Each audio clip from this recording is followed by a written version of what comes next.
Hello everyone. तो आज हम स्टार्ट करने वाले हैं क्लास 10th के साइंस के इस इम्पॉर्टेंट न्यूमेरिकल के सीरीज के वीडियो को। तो इस वन शॉट के वीडियो में आज हम लोग साइंस के पूरे बुक के इम्पॉर्टेंट न्यूमेरिकल को डिस्कस करेंगे, जो कि क्या हर साल एग्जाम में रिपीट करते हैं क्वेश्चन, क्योंकि इसमें फिजिक्स और केमिस्ट्री दोनों के इम्पॉर्टेंट न्यूमेरिकल हैं। तो आप लोग वीडियो को पूरा ज़रूर देखें। और हमने केमिस्ट्री और फिजिक्स के जो इम्पोर्टेंट क्वेश्चन का जो वीडियो है वो अपलोड है, तो आप लोग नहीं देखें हैं तो उसे ज़रूर देखें। तो आज हम लोग इस वन शॉट के वीडियो में आज हम लोग केवल न्यूमेरिकल को डिस्कस करने वाले हैं, चाहे वो फिजिक्स के हों चाहे केमिस्ट्री के, क्योंकि आपको एग्जाम में 2 से 3 न्यूमेरिकल जरूर देखने को मिलेंगे। तो आइए स्टार्ट करते हैं अपने इस वन शॉट के वीडियो को, जिसमें हम लोग क्या डिस्कस करेंगे, केवल न्यूमेरिकल। तो सबसे पहले हम लोग देख ले रहे हैं केमिस्ट्री से इंपॉर्टेंट क्वेश्चन। तो इसमें चैप्टर नंबर 2 से ही इंपॉर्टेंट क्वेश्चन आएगा, जो कि पीएच से रिलेटेड रहेगा। ठीक है, तो सबसे पहले हम लोग देख ले रहे हैं केमिस्ट्री में, फिर उसके बाद बाकी सभी चैप्टर के न्यूमेरिकल देखेंगे। तो इसमें क्या है, पीएच या फिर पीएच से रिलेटेड कोई क्वेश्चन आएगा तो आप लोग कैसे करेंगे। तो पीएच वैल्यू निकालने के लिए ध्यान दीजिए, हमको क्या चाहिए, H प्लस आयन। यदि हमारे क्वेश्चन में H प्लस आयन दिया है तो हम पीएच आसानी से फाइंड कर सकते हैं, निकाल सकते हैं। यदि नहीं दिया तो हमको क्या करना पड़ेगा, पहले H प्लस आयन निकालना पड़ेगा। तो H प्लस आयन निकालने का क्या फार्मूला है, तो ये क्या हमारा है, यदि H प्लस आयन दिया रहेगा तो डायरेक्ट हम इस फार्मूले में पुट कर देंगे, हमको क्या निकल जाएगा, पीएच निकल जाएगा। और यदि हमारे पास H प्लस आयन नहीं दिया है तो हम क्या निकाल लेंगे, तो हमको क्या दे देगा, OH आयन दे देगा। तो हम क्या निकालेंगे, H प्लस आयन निकालेंगे। H प्लस आयन निकालने का क्या फार्मूला है, OH माइनस आयन, क्या है, OH माइनस आयन और H प्लस आयन बराबर क्या, 1 × 10⁻⁻14 मोल पर लीटर। ये हमारा क्या है, ये हमारा है H प्लस आयन। नहीं दिया रहेगा तो हम क्या निकालेंगे, इससे हम निकाल सकते हैं H प्लस आयन, क्योंकि हमको क्या निकालना है, पीएच निकालना। और पीएच निकालने के लिए हमको चाहिए क्या, H प्लस आयन। तो यदि हमको OH प्लस आयन दे देता है तो हम क्या करेंगे, पहले H प्लस आयन निकालेंगे। हम इसको क्या करेंगे, H प्लस आयन निकालना रहेगा तो इसको इधर रखेंगे। OH प्लस आयन हमारा कुछ वैल्यू दिया रहेगा तो हम इसको इधर ट्रांसफ़र करके H प्लस आयन की वैल्यू निकाल लेंगे। तो अभी क्वेश्चन करेंगे तो और अच्छे से समझ में आएगा। तो फार्मूला आप लोग ध्यान रखिएगा, H प्लस आयन बराबर 10⁻⁻- pH और OH minus ion H plus ion बराबर 1 × 10⁻⁻14 मोल पर लीटर। ये हमारा जल का आयनिक गुणनखंड भी इसको बोल सकते हैं, सॉरी जल का आयनिक गुणनफल भी बोल सकते हैं इसको। तो जल का आयनिक गुणनफल क्या होता है, OH minus ion plus H plus ion बराबर 1 × 10⁻⁻14 मोल पर लीटर। तो सबसे फर्स्ट हमारा क्वेश्चन क्या बोल रहा है, 1 बिलियन में H प्लस आयन। अब देखिए यहाँ पे H प्लस आयन हमको दे दिया तो हम डायरेक्ट निकाल लेंगे फार्मूला के। H प्लस आयन बराबर क्या, 10⁻⁻- pH। इसमें हम वैल्यू रखेंगे तुरंत निकल जाएगा हमारा। क्या दिया है, 10⁻⁹ तो pH निकालना है। तो फटाक से आप लोग वैल्यू रखें। तो यहाँ अपने में वैल्यू पुट कर दिया इसमें, क्योंकि हमारा क्या है, फार्मूला क्या था, यही है हमारा फार्मूला, H प्लस आयन बराबर 10⁻⁻- pH। अब यहाँ H प्लस आयन का वैल्यू रख दिए 10⁻⁹। अब हमारा क्या है, आधार सेम है, बेस सेम है, तो पावर क्या हो जाएगा, इक्वल हो जाएगा। तो -9 बराबर -pH, माइनस माइनस कट जाएगा तो क्या बचेगा, pH बराबर 9। अब देखिए ये हमारा है क्या, इसकी प्रकृति क्या है, pH वैल्यू 9 आ गया। तो हम चार्ट टेबल देखते हैं, ये हमारा रहा चार्ट टेबल। ठीक है, ये बीच में है क्या, 7, इधर क्या है 6, ऐसे ऐसे इधर 5 4 3, तो इधर क्या आएगा 8, इधर क्या आएगा 9। तो इधर जो होगा उधर हमारा क्या होगा, बेस, इधर क्या होगा, एसिड, इधर हमारा क्या होगा, अम्ल, और इधर क्या होगा, क्षार। तो यदि हमारा वैल्यू 7 से ज़्यादा आएगा तो क्या होगा, क्षार। यदि हमारी वैल्यू क्या होगी, 7 से ज़्यादा आएगा तो क्या हो जाएगा, क्षार। और 7 से कम आएगा तो क्या होगा, अम्ल। ठीक है, 7 से कम आएगा तो क्या होगा, अम्ल, और 7 से ज़्यादा आएगा पीएच वैल्यू तो क्या होगा, क्षार। तो यहाँ पे देखिए पीएच वैल्यू कितना आया, 9, तो 7 से ज़्यादा है तो इसलिए क्या होगा, ये क्षारीय। तो पीएच चार्ट भी आप लोग याद रखिए, जल्दी जल्दी देखेंगे क्योंकि हमें सभी न्यूमेरिकल इस एक ही वीडियो में हमको कंप्लीट करना है, क्योंकि ये वन शॉट का वीडियो है। इसमें पूरे साइंस के पूरे चैप्टर के जितने हैं न्यूमेरिकल हैं सब इसी वीडियो में होगा। नेक्स्ट क्वेश्चन क्या है, पीएच से, पोटेशियम हाइड्रोक्साइड KOH बिलियन की सांद्रता कितनी दिया है, सांद्रता कितना दिया है, 1 × 10⁻⁵ मोल पर लीटर। तो बिलियन का हमको क्या निकालना है, पीएच निकालना है। तो यहाँ पे देखिए हमको क्या दिया है, KOH दिया है, तो KOH से हम क्या निकाल लेंगे, KOH का क्या होता है, के एच को हम जो फैक्टर करेंगे तो क्या होगा ओ एच माइनस आयन। तो ओ एच माइनस आयन इसका मतलब हमको दिया है 1 × 10⁻⁴ यहाँ पे, क्योंकि यहाँ पे बोल दिया क्या पोटेशियम हाइड्रोक्साइड। तो पोटेशियम हाइड्रोक्साइड से क्या निकल गया हमको ओ एच माइनस आयन का वैल्यू पता चल गया। तो इसमें हमको ओ एच माइनस आयन का वैल्यू दिया भी है 1 × 10⁻⁻5 मोल पर लीटर। हमने बताया पीएच निकालने के लिए हमको क्या चाहिए एच प्लस आयन। तो एच प्लस आयन दिया ना, क्या दिया ओ एच माइनस आयन। तो हम निकालेंगे पहले एच प्लस आयन। तो कैसे निकलेगा, तो यहाँ पे आप लोग देख सकते हैं फार्मूला ऊपर हमने बताया H plus ion O H minus ion बराबर क्या 1 × 10⁻⁻14 मोल पर लीटर। तो यहाँ पे हम ओ एच माइनस आयन का वैल्यू पुट करेंगे 1 × 10⁻⁴, इसको इधर भेज देंगे तो इधर चला गया ये, इधर चला गया ये। इसको सॉल्व करेंगे 10⁻⁻5 ऊपर जाएगा तो क्या हो जाएगा 10⁻+5 हो जाएगा। और जब नीचे क्या ऊपर क्या है 10⁻−14, और जब ये जाएगा तो 10⁻+5 हो जाएगा। तो 14 में से क्या गया 5 गया, क्योंकि मार्क अलग अलग है तो घट जाएगा, तो कितना बचेगा 9 बचेगा। मार्क किसका लगेगा माइनस का।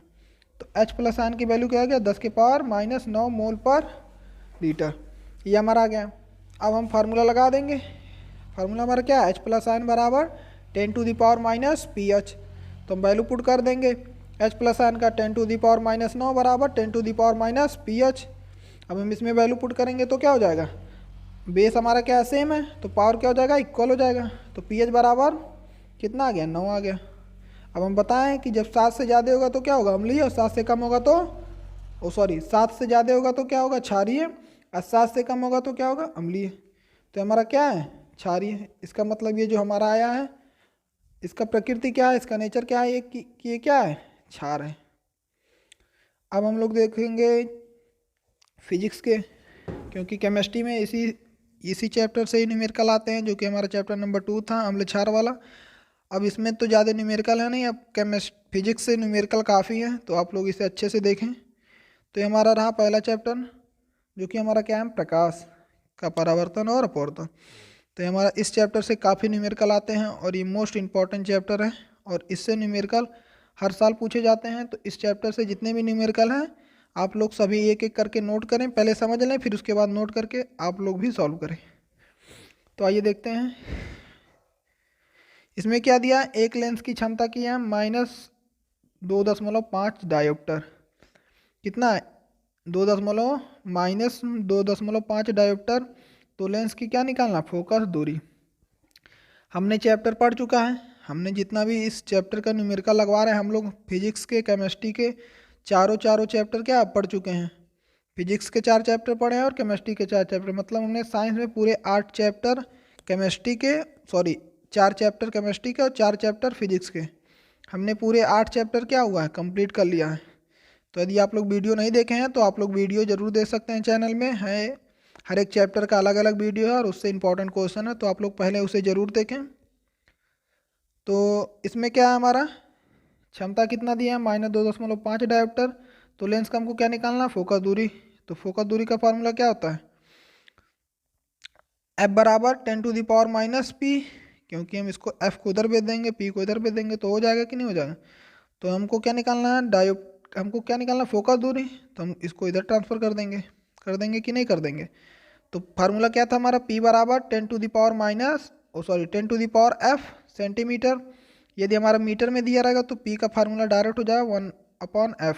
ये किस में दिया रहेगा मीटर में, और सेंटीमीटर में दिया रहेगा तो हमारा ये वाला फार्मूला हो जाए। तो P बराबर क्या 100/f।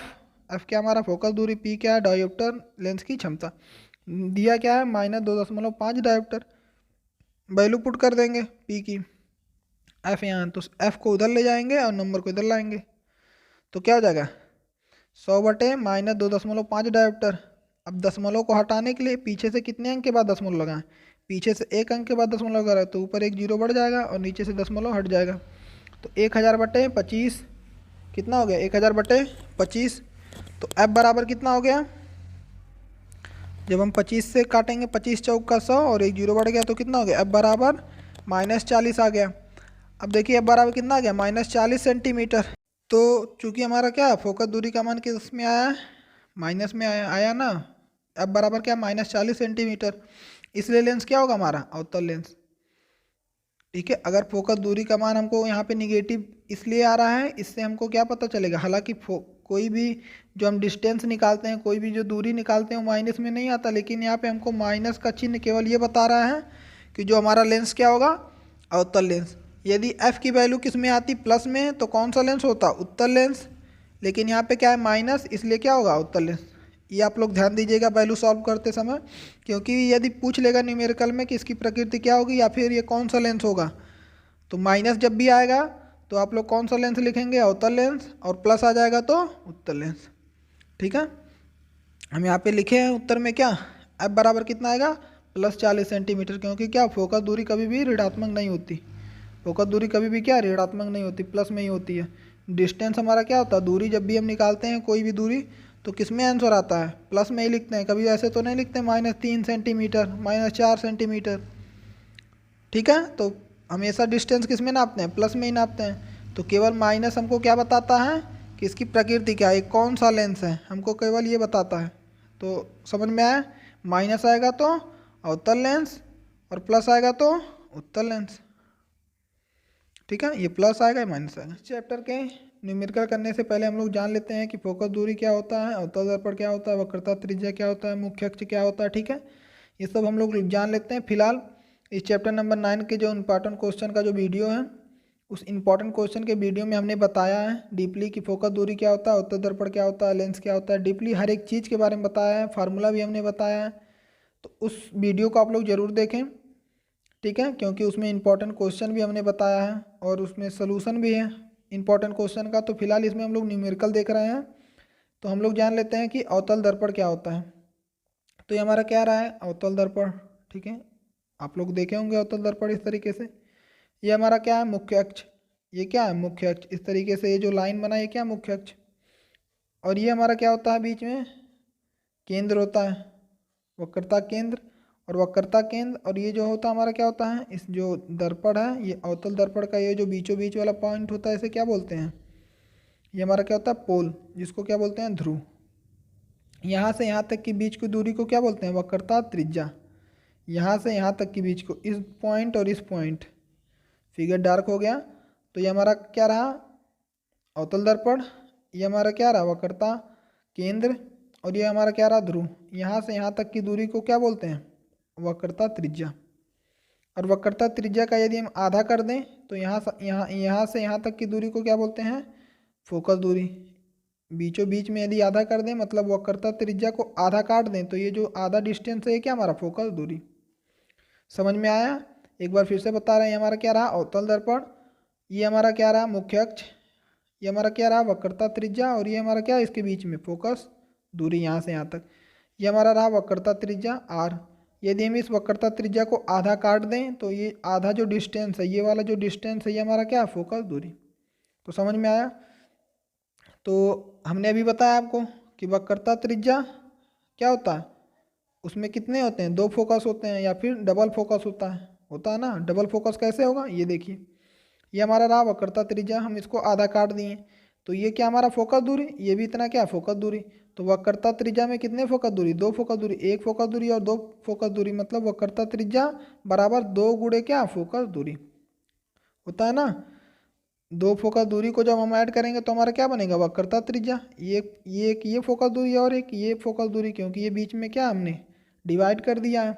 तो क्योंकि डिवाइड करने का मतलब ये नहीं कि काटा, क्योंकि यहाँ से वक्रता केंद्र और ये जो पोल है, जो ध्रुव है, इसके बीच से, बीचों बीच से पोल तक की बीच की दूरी क्या होती है, फोकस दूरी। ठीक है, तो फिलहाल क्वेश्चन देख रहे हैं और अच्छे से समझ में आएगा। तो अवतल दर्पण की फोकस दूरी यहाँ पे दिया है, तो -40 सेंटीमीटर लेंगे। क्यों -40 सेंटीमीटर लेंगे, तो आप लोग ये ग्राफ देखिए, इसने हमने क्या बना दिया, ये अवतल दर्पण।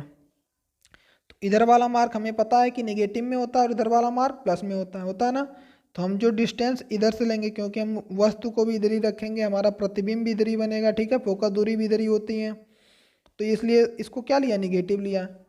तो इसलिए हमने क्या ले लिया, निगेटिव, -40 सेंटीमीटर। क्योंकि हम जानते हैं क्या होता है, दर्पण की फोकस दूरी बराबर क्या, वक्रता त्रिज्या का आधा। अभी हमने आपको बताया ना, फोकस दूरी कैसे निकालते हैं, वक्रता त्रिज्या का आधा कर देते हैं। अब हम इस 2 को इधर भेज देंगे, तो वक्रता त्रिज्या बराबर क्या हो जाए, 2 गुणे फोकस दूरी। तो फोकस दूरी दिया है -40 सेंटीमीटर, और 2 तो 2 चौक 8, 80 -80 सेंटीमीटर। तो हमें पता चल गया कि अवतल दर्पण की वक्रता त्रिज्या क्या है, 80 सेंटीमीटर। यहाँ पे माइनस हमको केवल ये बताता है कि ये दर्पण कौन सा है, हमारा अवतल दर्पण। अभी हमने ऊपर बताया प्लस आएगा तो उत्तल दर्पण और माइनस आएगा तो अवतल दर्पण। ठीक है, तो नेक्स्ट हमारा क्वेश्चन क्या है, नेक्स्ट हमारा क्वेश्चन क्या बोल रहा है, एक अवतल दर्पण की फोकस दूरी कितनी है, 10। फोकस दूरी को F से डिनोट करते हैं, वक्रता त्रिज्या को R से। तो फोकस दूरी कितना दिया हमारा, 10 सेंटीमीटर। एक वस्तु जिससे मुख्य अक्ष पर ध्रुव से 20 सेंटीमीटर की दूरी पर रखी है। हमने बताया ये क्या होता है हमारा बीचों बीच में ध्रुव। ठीक है, तो क्या बोल रहा है, एक वस्तु जो मुख्य अक्ष पर क्या ध्रुव से 20 सेंटीमीटर दूरी पर रखी है।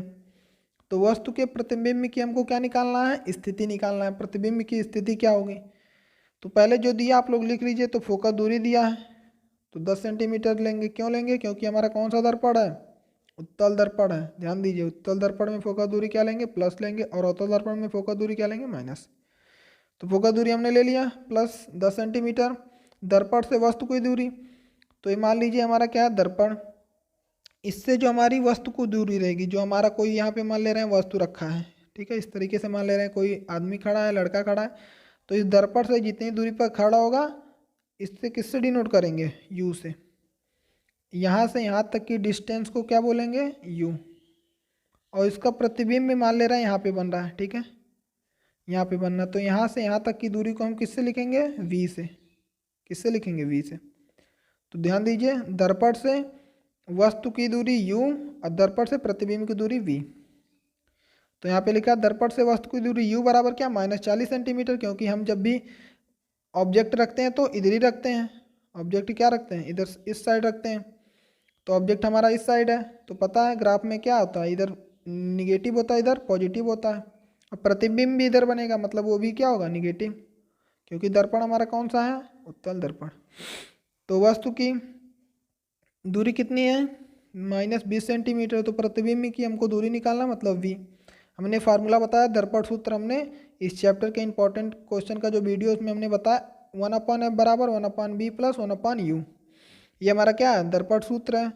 इससे हम निकाल सकते हैं फोकस दूरी क्या होता है, फोकस दूरी निकाल सकते हैं, वस्तु से प्रतिबिंब की दूरी, और वस्तु से दर्पण से वस्तु की दूरी, और दर्पण से प्रतिबिंब की दूरी हम निकाल सकते हैं। तो ये रहा हमारा फार्मूला। तो इसमें हमने वैल्यू पुट कर दिया, f की वैल्यू 10 दिया है, 10 पुट कर दिया हमने, यहाँ पे दिया f की वैल्यू 10, v की वैल्यू हमको निकालना है, इसको ऐसे रहने दिया।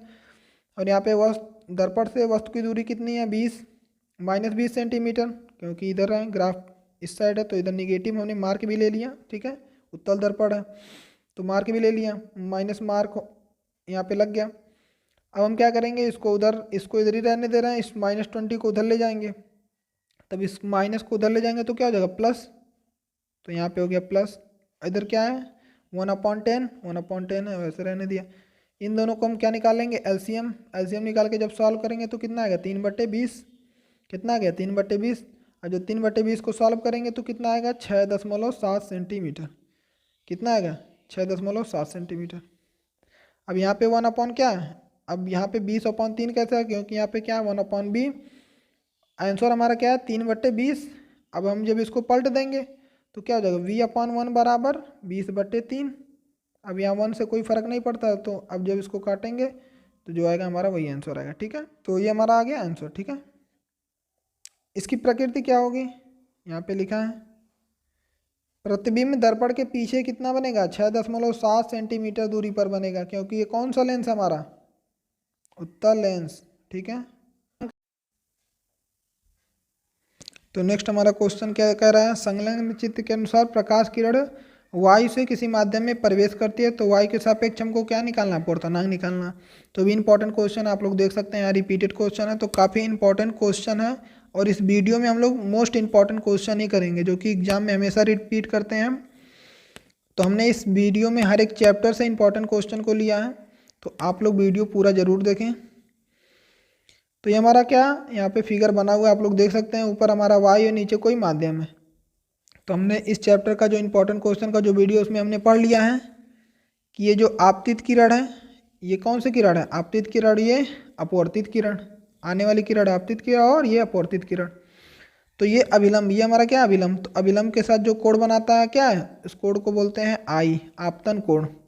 और ये अभिलंब के साथ जो कोण बढ़ाता है इसको बोलते हैं अपवर्तन कोण, कोण आर। यहाँ पे लिखा हुआ है आपतन कोण आई और अपवर्तन कोण आर। अब आप लोग यहाँ ध्यान दीजिए, ये पूरा कितने डिग्री का होता है, 90 डिग्री का। यहाँ पे फिगर में ये दिया कोण 60 डिग्री, ये हमको ये कोण चाहिए, क्योंकि यही कोण क्या होता है, कोण आई, जिसको क्या बोलते हैं आपतन कोण। तो ये दिया हमारा पूरा कितना होता है 90 डिग्री, ये पता है ये कितने डिग्री का होता है 90 डिग्री, और ये कितना इधर 60 डिग्री, तो ये कितना होगा इधर 30 डिग्री। 90 में से 60 घटा देंगे तो 30 एज इट इज। ये कितना है 45 डिग्री, और ये पूरा कितना होता है 90 डिग्री का होता है ना। 90 डिग्री का समकोण है इधर, तो कितने डिग्री का होगा 90 डिग्री का। अब ये 45 है तो ये कितना होगा इधर 45, ये भी होगा, क्योंकि आपतन कोण ये है और अपवर्तन कोण ये है। आपतन कोण आई ये है और आपतन कोण आई ये है और अपवर्तन कोण आर ये वाला है। तो यहाँ पे वही किया सॉल्व। आपतन कोण आई बराबर क्या 90 माइनस 60 तो 30 हो गया, और अपवर्तन कोण 90 माइनस 45 45, क्योंकि ये जो किरण है ये जो अभिलंब के साथ कोण बनाएगी वही होता है आपतन कोण, और ये वाला जो किरण अपवर्तन कोण जो अभिलंब के साथ बनाएगा वही क्या होता है अपवर्तन कोण। ये जो अपवर्तित किरण जो अभिलंब के साथ बनाएगा कौन सा कोण होता है, ये अपवर्तन कोण होता है। तो यहाँ पे हमने लिख दिया आई 30 डिग्री और आर 45 डिग्री। अब हमको निकालना क्या, वायु के सापेक्ष माध्यम का क्या निकालना है, अपवर्तनांक। तो फार्मूला हमने पढ़ा है, एन बराबर क्या होता है, एन बराबर sine I upon sine R. N बराबर क्या sine I upon sine R. I का वैल्यू 30 डिग्री और आर की वैल्यू 45 डिग्री। अब साइन 30 की वैल्यू पता है क्या होता है 1/2, और साइन 45 की वैल्यू 1/√2, 1/√2 होता है कि नहीं होता है। तो जब हम इसको सॉल्व करेंगे, इसको हम क्या करेंगे, जब सॉल्व करेंगे तो क्या होगा, ये हमारा रहा ऊपर 1/2। अब जब इसको ऊपर ले जाएंगे तो क्या हो जाएगा, √2 ऊपर चला जाएगा, 1 नीचे आ जाएगा। तो यहाँ देखिए √2 से ये √2 कट गया, तो यहाँ कितना है √2। हम 2 को क्या लिख सकते हैं √2 इंटू √2। यहाँ 2 को हम क्या लिख सकते हैं √2 इंटू √2, तो एक √2 से एक √2 कट गया तो बचा क्या 1/2, तो कितना आ गया 1/√2। तो हमारा क्या आ गया, वायु के सापेक्ष माध्यम का अपवर्तनांक। नेक्स्ट हमारा क्वेश्चन क्या है, ये भी क्वेश्चन इंपॉर्टेंट है। वायु में प्रकाश की चाल कितनी है, 3 × 10⁸ मीटर पर सेकंड। सबको पता है प्रकाश की चाल 3 × 10⁸ होता है। उसमें माध्यम में प्रकाश की चाल ज्ञात करना है। उस माध्यम में हमको प्रकाश की चाल ज्ञात करना है जिसका वायु के सापेक्ष अपवर्तनांक कितना 1.5। अब यहाँ पे अपवर्तनांक कितना दिया 1.5 दिया। या फिर इस क्वेश्चन को इस तरीके से पूछ सकता है, प्रकाश वायु से 1.5 अपवर्तनांक की कांच में कि प्लेट में क्या करता प्रवेश करता है, तो कांच में प्रकाश की चाल कितनी होगी। निर्वात में प्रकाश की चाल यदि कितनी है 3 × 10⁸ मीटर पर सेकंड। तो ये भी इंपॉर्टेंट क्वेश्चन है। तो इसका सोल्यूशन कैसे होगा, वायु के सापेक्ष माध्यम का अपवर्तनांक कैसे निकालते हैं, तो वायु के सापेक्ष प्रकाश की चाल बटे वायु के सापेक्ष माध्यम का अपवर्तनांक, सॉरी वायु के सापेक्ष क्या होता है अपवर्तनांक कैसे निकलता है, वायु के सापेक्ष प्रकाश की चाल बटे माध्यम में प्रकाश की चाल। आप लोग फार्मूला देख लीजिए क्या होता है, वायु के सापेक्ष माध्यम का अपवर्तनांक कैसे निकालते हैं, वायु में प्रकाश की चाल। किसी भी जब माध्यम का हमको अपवर्तनांक निकालना रहेगा किसके सापेक्ष, वायु के सापेक्ष। ध्यान दीजिएगा जब भी हमें वायु के सापेक्ष किसी माध्यम का क्या निकालना अपवर्तनांक, तो पहले हम क्या लिखेंगे वायु में प्रकाश की चाल, ऊपर क्या लिख देंगे वायु में प्रकाश की चाल, नीचे माध्यम में प्रकाश की चाल। वायु में प्रकाश की चाल बटे माध्यम में प्रकाश की चाल। तो माध्यम में प्रकाश की चाल हमने इसको इधर भेज दिया और उसको इधर भेज दिया, क्योंकि हमको दिया है वायु में वायु के सापेक्ष अपवर्तनांक हमको दिया ना, इसलिए हम इसको इधर भेज दिए, क्योंकि हमको अपवर्तनांक दिया और वायु में हमको प्रकाश की चाल पता है, इसलिए हमने इसको क्या कर दिया। हमको पूछा क्या था माध्यम में प्रकाश की चाल क्या होगी, इसलिए हमने इसको इधर ट्रांसफर कर दिया और इसको इधर ट्रांसफर कर दिया। तो प्रकाश की चाल 3 × 10⁸, और इधर क्या हमारा अपवर्तनांक 1.5। अब हम इसको काटेंगे तो यहाँ से जब दशमलव हटेगा तो यहाँ क्या होगा 1 0 बढ़ जाएगा, तो 30, तो 15 दूनी 30 हो गया ना, 15 दूनी 30, तो 2 × 10⁸ मीटर पर सेकंड। ये हमारा क्या आ गया माध्यम में प्रकाश की चाल। तो समझ में आया, क्योंकि हमसे क्या पूछा था माध्यम में प्रकाश की चाल पूछा था। क्या पूछा हमको माध्यम में प्रकाश की चाल पूछा है ना, यहाँ पे लिखा हुआ है कि हमको क्या निकालना माध्यम में प्रकाश की चाल, यहाँ लिखा हुआ है। तो हमको निकल गया। नेक्स्ट हमारा क्वेश्चन क्या है, ये अपवर्तनांक वाले भी क्वेश्चन काफ़ी इंपॉर्टेंट है। वाई के सापेक्ष जल तथा कांच के अपवर्तनांक क्रमशः कितने हैं, 3/4/3 एवं 3/2 हैं। वाई के सापेक्ष जल और कांच के अपवर्तनांक कितने हैं, 4/3 और 3/2 हैं। तो कांच के सापेक्ष अपवर्तनांक हमको निकालना है। तो देखिए आप लोग इसे डिनोट कैसे करेंगे, लिखेंगे कैसे, तो क्वेश्चन के अकॉर्डिंग हम लोग कैसे लिखेंगे, ये क्या बोलते हैं, वायु के सापेक्ष ए क्या होता है हमारा, हवा, ए फॉर एयर, एयर मतलब हवा, और एन हमको पता है अपवर्तनांक है, एन से डिनोट करते हैं। डब्ल्यू क्या है, वाटर यानी जल। जी हमारा क्या है, ग्लास, ग्लास यानी कांच, ठीक है। तो इसे डिनोट कैसे कहेंगे, तो वायु के सापेक्ष क्या, जल का अपवर्तनांक। तो ये देखिए लिखा है वायु के सापेक्ष मतलब ए, इधर क्या लिखा है डब्ल्यू, तो ए एन डब्ल्यू का मतलब क्या, वायु के सापेक्ष जल का अपवर्तनांक। ऐसे यहाँ पे वायु के सापेक्ष किसका, कांच का अपवर्तनांक, तो ए एन जी। ये हमारा ए क्या है, वायु है, जी क्या है, कांच है, तो वायु के सापेक्ष कांच का अपवर्तनांक, इस तरीके से लिखेंगे। ठीक है, समझ में आ गया आपको कैसे लिखना है। तो ए एन जी मतलब क्या, वायु के सापेक्ष जल का अपवर्तनांक इतना दिया है, वायु के सापेक्ष ग्लास का अपवर्तनांक मतलब कांच का अपवर्तनांक 3/2 दिया। तो लिखने का भी तरीका आप लोग देखिए, आपको ऐसे लिखना पड़ेगा, तो अच्छे से समझ लीजिए इसलिए। तो जल में क्या, कांच के सापेक्ष अपवर्तनांक क्या होगा, हमसे क्या पूछा है क्वेश्चन में, हमसे क्या पूछा है, जल का कांच के सापेक्ष अपवर्तनांक क्या होगा। जल का अपवर्तनांक निकालना किसके सापेक्ष, कांच के सापेक्ष। तो हमने लिख दिया जल के सापेक्ष क्या, कांच का अपवर्तनांक। तो कांच का अपवर्तनांक किसके सापेक्ष, जल के सापेक्ष। उल्टा बोल दिया यहाँ पे, उल्टा लिख दिया, ठीक है, बोला है यहाँ पे कुछ, देख लीजिए आप लोग, जल का कांच के सापेक्ष अपवर्तनांक या फिर कांच के सापेक्ष जल का अपवर्तनांक। कांच के सापेक्ष क्या, जल का अपवर्तनांक, तो कांच जी, ग्लास, कांच के सापेक्ष इसका अपवर्तनांक जल का, ठीक है। तो उल्टा यहाँ पे लिखा हुआ देख लीजिए, जल का कांच के सापेक्ष अपवर्तनांक, इस तरीके से भी लिखा हो सकता है, कंफ्यूजन दे सकता है। यहाँ पे लिखा है ना जल का कांच के सापेक्ष अपवर्तनांक मतलब कांच के सापेक्ष किसका अपवर्तनांक, जल का, इस तरीके से। जैसे इस तरीके से यहाँ पे क्या लिखा, वायु के सापेक्ष जल का अपवर्तनांक, तो यहाँ पे हमने ए लिखा। इस तरीके से यहाँ क्या दिया, कांच के सापेक्ष, यहाँ पे वायु के सापेक्ष दिया तो हमने ए पहले लिखा, ऐसे यहाँ पे कांच के सापेक्ष दिया तो हमने पहले क्या लिख दिया, जी, फिर एन लिखेंगे, किसका निकालना है, जल का, तो डब्लू।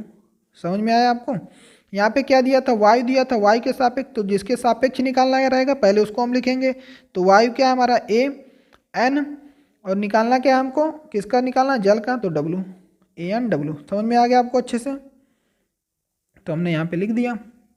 अब देखिए ग्लास के सापेक्ष कांच के सापेक्ष जल का अपवर्तनांक कैसे निकालता है, हवा के सापेक्ष जल का अपवर्तनांक बटे हवा के सापेक्ष कांच का अपवर्तनांक, मतलब A N W upon A N G. इस तरीके से जब भी इस तरीके से निकालना रहेगा तो क्या पहले क्या निकालेंगे, हवा के सापेक्ष डब्ल्यू का, फिर हवा के सापेक्ष कांच का। हवा के सापेक्ष जो बाद में दिया रहेगा उसको हवा के सापेक्ष लिखेंगे। यहाँ पे पीछे लिखा है ना एन के बाद, एन के आगे क्या लिखा है, एन के मतलब बाद में क्या लिखा है, एन के पीछे डब्ल्यू, तो उसको ए एन डब्ल्यू लिखेंगे, फिर बाद में इसको ए एन जी लिख देंगे। अब दोनों का वैल्यू हमको पता है, 4/3 और 3/2। तो देखिए 4/3, ये 3/2 को ऊपर ले जाएंगे तो क्या हो जाएगा, ऊपर नीचे हो जाएगा, तो 2/3 हो जाएगा। अब देखिए यहाँ से क्या होगा, 2 चौक 8, 3 त्रिका 9, तो हमारा ये आ गया क्या, जल का कांच के सापेक्ष अपवर्तनांक या फिर कांच के सापेक्ष जल का अपवर्तनांक। ठीक है, कांच के सापेक्ष जल का अपवर्तनांक।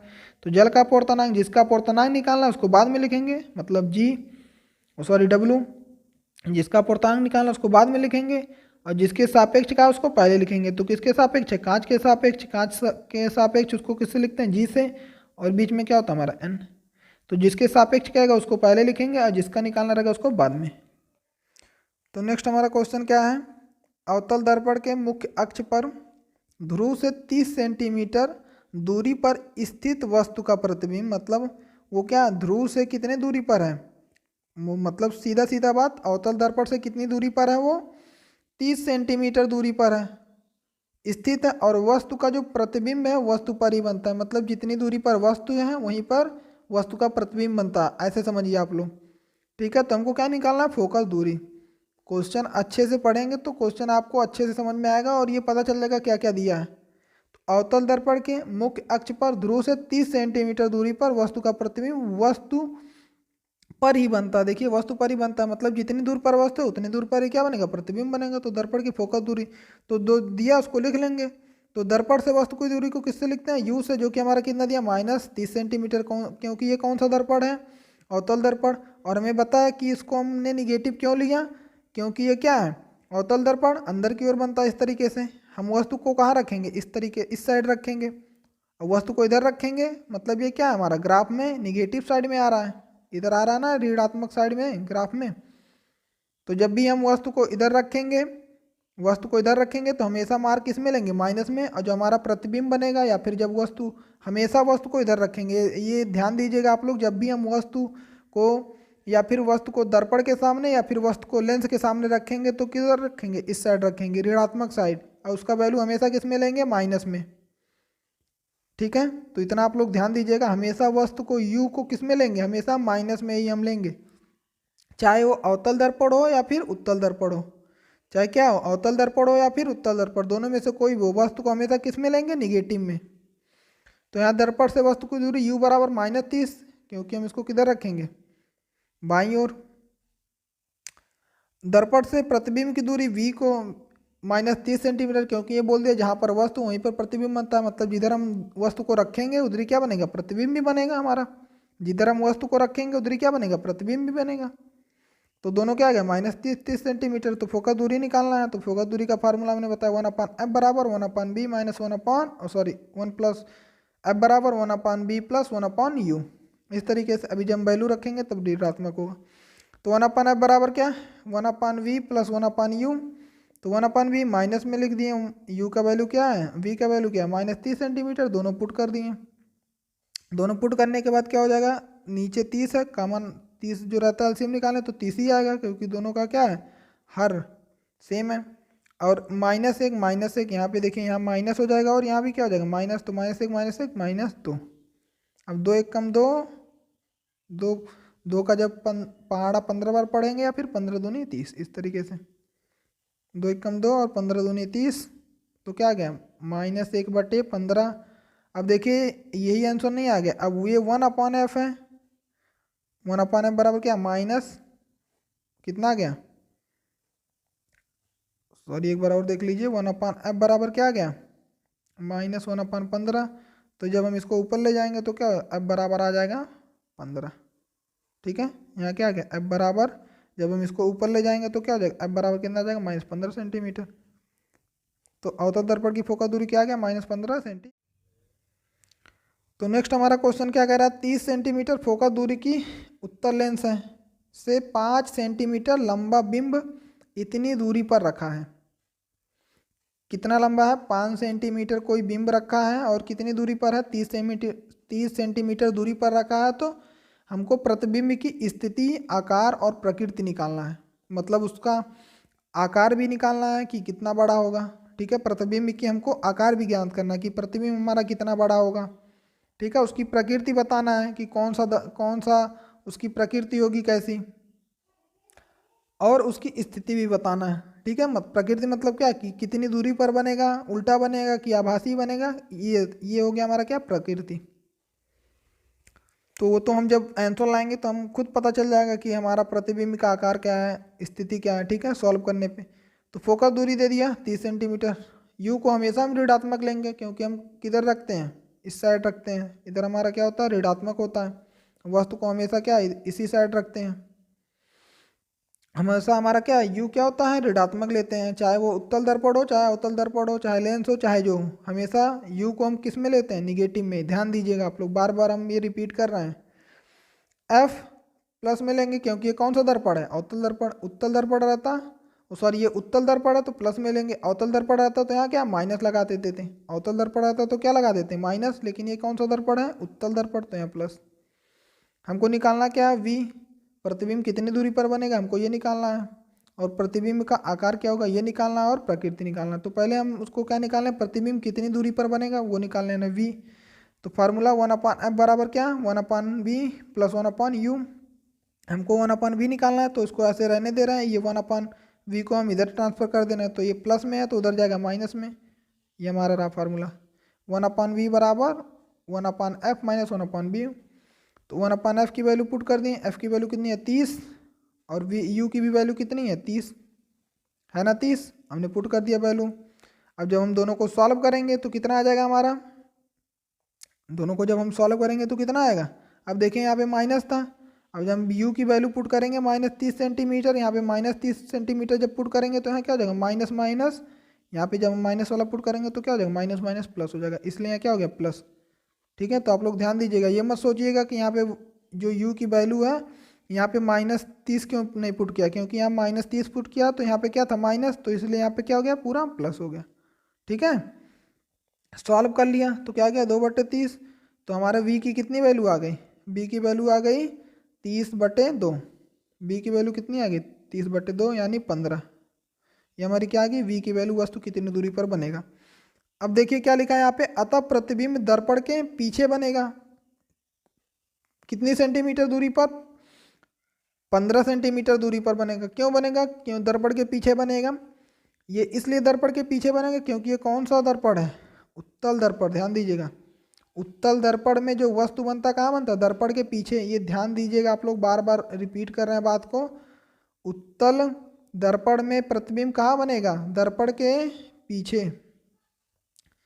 उत्तल दर्पण में प्रतिबिंब कहाँ बनेगा, दर्पण के पीछे, इसीलिए इसका जो वैल्यू आया देखिए प्लस में आया।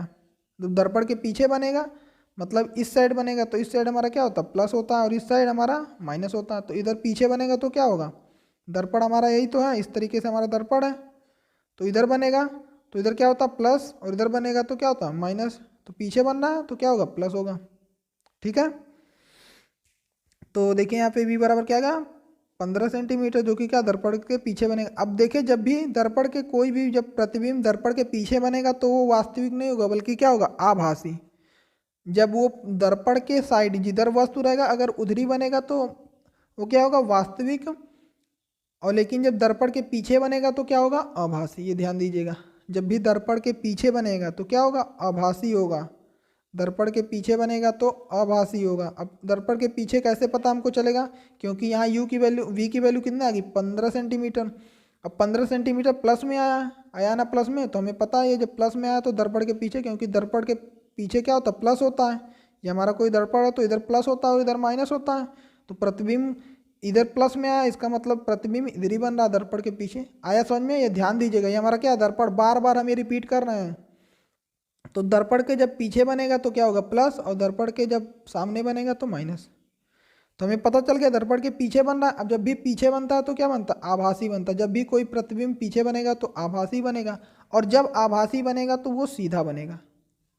ध्यान दीजिएगा, जब आभासी बनेगा तो क्या बनेगा सीधा भी बनेगा, और जब वास्तविक बनेगा तो उल्टा बनेगा।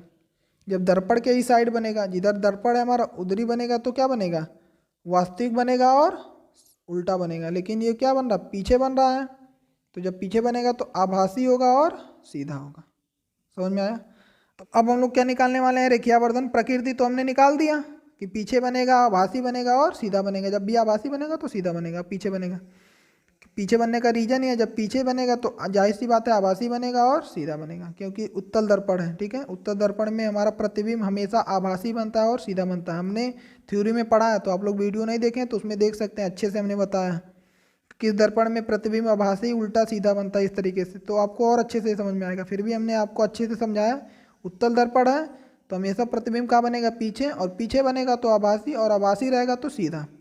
और जिस हमारा वस्तु है उधर ही बनेगा तो क्या होगा वास्तविक, और वास्तविक होगा तो उल्टा बनेगा। अब हम लोग क्या निकालेंगे, रेखीयावर्धन m बराबर, तो m बराबर क्या होगा h2/h1। अब h2 क्या है, h2 क्या हमारा प्रतिबिंब की लंबाई, और h1 क्या है वस्तु की लंबाई। वस्तु की लंबाई हमारा h1 है और प्रतिबिंब की लंबाई h2 है। ठीक है, तो फार्मूला क्या होता है, रेखीयावर्धन प्रतिबिंब की लंबाई और वस्तु की लंबाई बराबर -v/u, मतलब वस्तु से प्रतिबिंब की दूरी बटे वस्तु से, और सॉरी दर्पण से वस्तु की दूरी। ठीक है, इस तरीके से एक बार आपको अच्छे से समझा दे रहे हैं। रेखीयावर्धन m बराबर क्या होता है, प्रतिबिंब की लंबाई बटे वस्तु की लंबाई बराबर माइनस दर्पण से प्रतिबिंब की दूरी बटे दर्पण से वस्तु की दूरी। हमें पता है दर्पण से वस्तु की दूरी u और दर्पण से प्रतिबिंब की दूरी v। तो ये हमारा फार्मूला, यहाँ पे माइनस वी लगा, ये हमारा फार्मूला ही है, ध्यान दीजिएगा। H2/H1 बराबर माइनस वी अपॉन यू, ये हमारा क्या रेखीय आवर्धन। जब भी हमको बोलेगा प्रतिबिंब की लंबाई निकालने के लिए तो हम ये फार्मूला अप्लाई करेंगे उसमें, ठीक है। तो हमें प्रतिबिंब की लंबाई निकालना है, क्योंकि वस्तु की लंबाई ऊपर हमने क्वेश्चन में दिया ही है, कितना दिया है 5 सेंटीमीटर दिया ना प्रतिबिंब की लंबाई। तो अब हमने पुट कर दिया 5 सेंटीमीटर। अब V1 V और U तो हमने निकाला है, V हमने निकाला 15 सेंटीमीटर और U भी हमने पता है दिया क्वेश्चन में। तो U दिया था -30 तो हमने पुट कर दिया, और V की वैल्यू निकाले हम 15 तो 15 पुट कर दिए। यहाँ पे माइनस, यहाँ क्वेश्चन हमारा फार्मूले में ही माइनस है इसलिए यहाँ पे। अब देखिए माइनस माइनस कट गया तो 15 एकम 15, अब 15 दूनी 30, 15 एकम 15 और 15 दूनी 30, तो हमारा कितना आ गया H2/5 बराबर 1/2। तब इसको हम उधर ले जाएंगे तो कितना हो जाएगा 5/2। तो यहाँ इधर आ गया H2 बराबर 5/2 मतलब 2.5 सेंटीमीटर, 2.5 सेंटीमीटर। अतः प्रतिबिंब की लंबाई क्या होगा 2.5 सेंटीमीटर। अब देखिए वस्तु की लंबाई हमारा कितना 5 सेंटीमीटर और प्रतिबिंब की लंबाई कितना आया 2.5 सेंटीमीटर। मतलब क्या प्रतिबिंब की लंबाई वस्तु की लंबाई से क्या है कम है या फिर छोटा है, इस तरीके से बोल सकते हैं। जो हमारा प्रतिबिंब की लंबाई होगी क्या होगी वस्तु की लंबाई से छोटी होगी, यहाँ पे लिखा है प्रकृति। तो इस तरीके से आप लोग लिख सकते हैं। अच्छे से हमने आपको समझाने की कोशिश किया, तो एक बार आप लोग और अच्छे से समझने के लिए क्वेश्चन को नोट करके और अपने से खुद ट्राई करें। नेक्स्ट हमारा क्वेश्चन क्या कह रहा है, वायु के सापेक्ष किसी द्रव का क्रांतिक कोण कितना दिया है 45 डिग्री दिया क्रांतिक कोण। तो क्रांतिक कोण किससे लिखते हैं सी से, ठीक है। क्रांतिक कोण को किससे लिखते हैं सी से लिखते हैं। कितना दिया क्रांतिक कोण 45 डिग्री, और उस द्रव का अपवर्तनांक ज्ञात करना है। तो अपवर्तनांक तब भी इस तरीके से बोले क्रांतिक कोण दिया रहा है और बोले अपवर्तनांक निकालने के लिए तो क्या निकालेंगे वायु के सापेक्ष अपवर्तनांक बराबर क्या होता है 1/sin c। ये हमारा हो गया फार्मूला। एक वायु के सापेक्ष क्या वायु के सापेक्ष द्रव का अपवर्तनांक क्या होगा वायु के सापेक्ष द्रव का अपवर्तनांक क्या होगा, वायु के सापेक्ष द्रव का अपवर्तनांक क्या होता है 1/sin c। सी हमारा क्या है क्रांतिक कोण। तो वैल्यू पुट करेंगे, देखिए सी लिखा है वायु के सापेक्ष द्रव का क्रांतिक कोण बोला ना इसमें, तो 1/sin सी के वैल्यू 45 पुट कर देंगे। अब sin 45 का वैल्यू कितना होता है 1/√2। अब ये 1/√2 ऊपर जाएगा क्या हो जाएगा √2, ठीक है। क्या बन जाएगा √2। तो हमारा कितना आ गया अपवर्तनांक √2। नेक्स्ट हमारा क्वेश्चन क्या है 10 सेंटीमीटर फोकस दूरी वाले उत्तल लेंस। अब हमारा लेंस से क्वेश्चन आ गया, एज इट इज जैसे दर्पण से क्वेश्चन था वैसे लेंस से भी क्वेश्चन आएगा, ठीक है। एज इट इज वही क्वेश्चन होगा, फार्मूला क्या होगा थोड़ा सा चेंज हो जाएगा। आप लोग ध्यान दीजिएगा फार्मूला थोड़ा सा चेंज हो जाएगा। यहाँ पे माइनस आ गया, क्या आ गया माइनस। हमारा फार्मूला क्या था दर्पण वाला 1/f बराबर 1/u प्लस 1/b, या फिर v 1/f बराबर 1/v प्लस 1/u, ठीक है। प्लस में तो आगे पीछे कर सकते हैं, कोई फर्क नहीं पड़ेगा। लेकिन यहाँ पे फार्मूला क्या है 1/f बराबर 1/v, सॉरी हट गया, 1/f बराबर क्या 1/v माइनस 1/u, इस तरीके से। ये हमारा रहा फार्मूला कि नहीं रहा, तो केवल क्या आ गया प्लस की जगह माइनस आ गया। तो इसे बोलते हैं लेंस सूत्र या फिर लेंस मेकर सूत्र। तो एज इट इज वही कंडीशन रहेगा, हमने बताया जैसे उसमें मार्क लेते हैं, ठीक है, मार्क लेते हैं माइनस प्लस में, ऐसे इसमें भी लेंगे। उसमें भी हमने उत्तल लेंस में उत्तल दर्पण में फोकस दूरी किस में लेते थे प्लस में, इसमें भी प्लस में लेंगे। और उत्तल लेंस आएगा तो उसमें हम फोकस दूरी क्या लेंगे माइनस में। तो फिलहाल यहाँ में उत्तल लेंस है, हमने उत्तल दर्पण में पढ़ा था फोकस दूरी को किस में लिए थे प्लस में, इसमें भी प्लस में लेंगे। ये जो हमारा वस्तु है दर्पण से यहाँ लेंस है, लेंस से वस्तु की दूरी कितनी है 20 सेंटीमीटर, तो हमेशा माइनस में ही लेंगे, क्योंकि हमने आपको बताया है कि जब भी हम लेंस से वस्तु की दूरी लें या फिर दर्पण से वस्तु की दूरी लें तो हमेशा किस में लिखेंगे माइनस में। तो हमने इसमें निकालना क्या हमको लेंस से बने मोमबत्ती के प्रतिबिंब की स्थिति प्रकृति तथा लंबाई। अब यहाँ पे हमको लंबाई भी निकालना है, ठीक है। यहाँ भी हमको क्या निकालना है हमको क्या निकालना है लंबाई। किसकी लंबाई मोमबत्ती के प्रतिबिंब की स्थिति प्रकृति और लंबाई, मतलब मोमबत्ती की हमको लंबाई निकालना है। तो उसमें जाहिर सी बात है मोमबत्ती, एक बार क्वेश्चन भी अच्छे से पढ़ दे रहे हैं। 10 सेंटीमीटर फोकस दूरी वाले, फोकस दूरी कितना दिया 10 सेंटीमीटर, यहाँ पे लिख दिया 10 सेंटीमीटर। उत्तल लेंस से 20 सेंटीमीटर दूरी पर है, उत्तल लेंस से क्या 20 सेंटीमीटर दूरी पर लिख दिए। 10 सेंटीमीटर लंबी एक मोमबत्ती रखी गई। अब देखिए जहाँ पे वस्तु था वहाँ पे क्या गया मोमबत्ती, अब भाई वो जरूरी नहीं है ना कि कोई वस्तु ही रखा जाए दर्पण के सामने, कुछ भी रख सकते हैं। तो यहाँ क्या रख दिया, मोमबत्ती। मोमबत्ती की लंबाई कितनी है, 10 सेंटीमीटर है। मोमबत्ती की लंबाई कितनी है, 10 सेंटीमीटर है। अब हमें यही पूछेगा कि मोमबत्ती के जो प्रतिबिंब बनेगा उसकी लंबाई कितनी होगी, ठीक है। तो हमें पहले क्या निकालना है, v निकालना है, क्योंकि हमें ये नहीं दिया कि इसका जो प्रतिबिंब है वो कहाँ बनेगा। तो फार्मूला हमको पता ही है, आई जी टी वहाँ जब प्लस था यहाँ माइनस हो जाएगा, तो 1/f बराबर 1/b minus 1/u। Value put करेंगे, f की वैल्यू 10, u की वैल्यू 20। अब ये देखिए माइनस माइनस क्या हो जाएगा, यहाँ पे प्लस हो गया, ये माइनस माइनस क्या हो गया, प्लस हो गया, तो यहाँ प्लस हो गया। अब 1/b को आई यही रहने देंगे, इसको उधर ले जाएंगे, ठीक है, या फिर इसको इधर ले आए या फिर उसको उधर ले जाएं, तो क्या हो जाएगा 1/v बराबर क्या हो जाएगा 1/10 माइनस 1/20। इस तरीके से हो गया ना हमारा। ये देखिए यहाँ पे 1/v बराबर 1/10 माइनस 1/20। तो जब 10 में से 1/10 में से जब माइनस 1/20 घटाएंगे तो कितना बटेगा 1/20। या फिर आपको ऐसे नहीं समझ में आया तो आप लोग एलसीएम निकालिए, तो एलसीएम आएगा 20, 10 दूनी 20, तो ऊपर आएगा 20, 20 में से 10 जाएगा तो 1/20। इस तरीके से, ठीक है। आप लोग इसको सॉल्व कर लेंगे, कोई बड़ी बात नहीं है। 1/10 बराबर, तो इसका एलसीएम निकालेंगे तो हो जाएगा 20, ठीक है। अब 10 दूनी 20 तो 2, अब -1 तो 2 - 1 मतलब क्या 1/20 हो गया ना, 1/20। तो यहाँ पे 1/20। अब तो v की वैल्यू क्या आ जाएगा, ऊपर कर देंगे, पलट देंगे, तो क्या आ जाएगा v बराबर 20 सेंटीमीटर। अब देखिए 20 सेंटीमीटर प्लस में आ गया, इसका मतलब क्या हमारा उत्तल लेंस है, उसमें क्या आता था प्लस आता था, तो क्या आ जाता है उत्तल दर्पण है। इट इज वही कंडीशन है, केवल वही कंडीशन, केवल आपको थोड़ा सा ध्यान देना फार्मूले में, प्लस की जगह क्या हो जाएगा माइनस। अब हमने अभी एक जस्ट उससे पहले क्वेश्चन किया था, उसमें हमने दर्पण में प्रतिबिंब की जो प्रतिबिंब बना था उसकी लंबाई हमने निकाला था। अब इसमें क्या निकालेंगे, लेंस में वही काम करेंगे। तो इसमें भी रेखीय आवर्धन m बराबर एज इट इज वही फार्मूला है, इसमें फार्मूला नहीं चेंज होगा, केवल क्या हो जाएगा, उसमें माइनस था, यहाँ देखिए माइनस हट गया, ध्यान दीजिएगा आप लोग, उसमें माइनस था ना, H2/H1 बराबर -v/u, लेकिन यहाँ पे माइनस नहीं रहेगा लेंस में। आप लोग ये चीज़ छोटी छोटी बात है, इसको ध्यान दीजिएगा जरूर आप लोग, ठीक है। तो m बराबर क्या, H2/H1 बराबर b/u, और उसमें दर्पण में क्या था -b/u, ठीक है। हमको H2 की वैल्यू निकालना, H2 क्या है, वही लेंस से जो प्रतिबिंब बनेगा उसकी लंबाई, ये जो हमारा वस्तु है उसकी लंबाई, या फिर मोमबत्ती की लंबाई 10 सेंटीमीटर दी। यू हमने यू क्वेश्चन में दिया, या वी हमने निकाल लिया है, वैल्यू पुट कर देंगे। अब 10 को उधर भेज देंगे, इधर डिवाइड में उधर मल्टीप्लाई में हो जाएगा ना। तो ये 20 से 20 कट गया, एक आ गया, तो कितना बचा -10।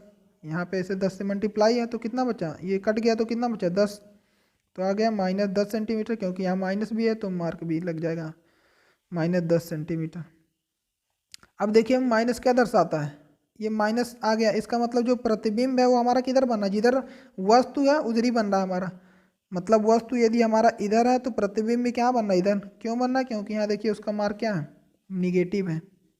निगेटिव है ना, आपको पता चल जाएगा जब भी इसका जो प्रतिबिंब की जो जो हमारा जो जो हमारी हाइट है प्रतिबिंब की, यदि प्लस में आएगा तो हम जान जाएंगे कि पीछे बन रहा है, लेकिन क्या निगेटिव आ रहा है, इसका मतलब क्या वास्तविक आ रहा है, और वास्तविक रहेगा तो उल्टा रहेगा, जाहिर सी बात है। नेक्स्ट हमारा क्वेश्चन है मानव नेत्र, नेक्स्ट चैप्टर से, चैप्टर नंबर क्या 10, मानव नेत्र रंगों का इंद्रधनुष से, या फिर मानव नेत्र रंगों के संसार से। हमारा एक क्वेश्चन क्या है, एक निकट दृष्टि दोष वाला व्यक्ति क्या 20 सेंटीमीटर दूर स्थित पुस्तक को स्पष्ट पढ़ सकता है। एक व्यक्ति है, उसको कौन सा दोष है, निकट दृष्टि दोष। निकट दृष्टि दोष क्या मतलब, निकट उसको निकट का दिखाई दे रहा, बाकी उसको दिखाई नहीं दे रहा दूर का। निकट दृष्टि दोष वाला व्यक्ति है, 20 सेंटीमीटर दूरी पर स्थित रखी पुस्तक को क्या कर सकता है, वो स्पष्ट पढ़ सकता है। मतलब यदि 20 सेंटीमीटर दूरी पर रखा तो स्पष्ट पढ़ लेगा। पुस्तक को 25 सेंटीमीटर दूर रख दिया जाए तो उसको पढ़ने के लिए, यहाँ पे लिखा ना, पढ़ने के लिए उसे कौन सा और कितनी फोकस दूरी का लेंस अपने चश्मे में प्रयुक्त करना होगा। मतलब कितने, कौन सा लेंस प्रयोग करेगा, उत्तल लेंस की अवतल लेंस, और उसकी फोकस दूरी कितनी होगी, उसकी फोकस दूरी कितनी होगी। तो यहाँ पे सोल्यूशन क्या है, इस व्यक्ति को ऐसे फोकस दूरी के लेंस का प्रयोग करना होगा जिससे क्या हो, पुस्तक को 25 सेंटीमीटर दूरी रखने पर उसका प्रतिबिंब चश्मे पर क्या 20 सेंटीमीटर दूरी पर बने। ठीक है, मतलब यदि हम उसको कितने 25 सेंटीमीटर दूरी पर रख दें तो उसको क्या हो, प्रतिबिंब उसका चश्मे पर 20 सेंटीमीटर, क्योंकि उसको 20 सेंटीमीटर तक ही स्पष्ट दिखाई देता है। तो हम एक ऐसे चश्मे का प्रयोग करेंगे कि वो क्या हो, पुस्तक को हम 25 सेंटीमीटर दूरी पर रखा रहे तो उसका प्रतिबिंब उसको कहाँ मिले, 20 सेंटीमीटर दूरी पर। क्वेश्चन अभी कर रहे हैं आपको और अच्छे से समझ में आएगा। तो यू हमने बताया, वही फार्मूला लगेगा। ठीक है, 1/f बराबर 1/b 1/u, यही वाला फार्मूला लेंस में का सूत्र। यू को निगेटिव रख दिया। अब देखिए उसको क्या, वस्तु को हम कितनी दूरी पर रखेंगे, -25 सेंटीमीटर दूरी पर, क्योंकि वस्तु को यहाँ लिखा है ना, वस्तु को हम कितनी दूरी पर रख दें, 25 सेंटीमीटर दूरी पर। तो प्रतिबिंब कितने दूरी पर बनेगा, 20 सेंटीमीटर क्वेश्चन में लिखा है। क्योंकि क्या, जो व्यक्ति हमारा है वो पुस्तक को 25 सेंटीमीटर दूरी पर पढ़ने के लिए उसे कितना, मतलब यदि पुस्तक 25 सेंटीमीटर दूरी पर रखा है तो उसे पढ़ने के लिए कौन सा लेंस का, कितने फोकस दूरी के लेंस का चश्मे का यूज करना पड़ेगा। तो यहाँ पे u बराबर कितना दिए दिया, 25 सेंटीमीटर। b बराबर कितना हमारा 20 सेंटीमीटर क्वेश्चन में दिया ना। तो 1/f बराबर 1/b माइनस 1/u। अरे भाई 1/f बराबर 1/b माइनस 1/u वैल्यू रखेंगे, पुट करेंगे और हमारा f की वैल्यू निकल जाएगा, फोकस हमारा निकल जाएगा। इसको सॉल्व कर लेंगे आप लोग, सॉल्व करेंगे तो क्या आ जाएगा, फोकस बराबर क्या आ जाएगा, -100 सेंटीमीटर। अब देखिए उसके कितना 100 सेंटीमीटर, मतलब 100 सेंटीमीटर वाले फोकस लेंस की उसकी आवश्यकता होगी। तो चूंकि क्या फोकस दूरी ऋणात्मक है, अब हमने बताया फोकस दूरी क्या रहेगा, यदि ऋणात्मक रहेगा तो कौन सा लेंस होगा, अवतल लेंस। या फिर हमने अभी पढ़ा है ना, जब भी फोकस दूरी ऋणात्मक आता है तो क्या होता है, वो अवतल होता है, चाहे अवतल दर्पण चाहे अवतल लेंस। तो अवतल दर्पण तो लगाएगा नहीं आँख में, क्या उसको कौन सा लगाना पड़ेगा, अवतल लेंस। इसलिए यहाँ पे लिखा है चूंकि क्या फोकस दूरी ऋणात्मक है, अतः उसे 100 सेंटीमीटर, वो भी जो लेंस रहना चाहिए उसकी फोकस दूरी कितनी रहे, 100 सेंटीमीटर रहे। ठीक है, अतः मतलब क्या होता है, जो निकट दृष्टि दोष का जो व्यक्ति रहता है उसको निकट दृष्टि दोष को दूर करने के लिए कौन से लेंस का यूज करना पड़ता है, अवतल लेंस। तो आपको एमसीक्यू में पूछ सकता है कि निकट दृष्टि दोष को दूर करने के लिए किस लेंस का यूज किया जाता है, अवतल लेंस। ठीक है, नेक्स्ट हमारा क्वेश्चन क्या है, निकट दृष्टि दोष से पीड़ित व्यक्ति, दूर दृष्टि भी आ सकता है। ठीक है, तो फिलहाल यहाँ निकट दृष्टि दोष है तो निकट दृष्टि दोष हम लगाएं। अब दूर दृष्टि दोष को दूर करने के लिए किस लेंस का यूज करना पड़ेगा, तो उत्तल लेंस, इसका अपोजिट हो जाएगा निकट दृष्टि दोष का।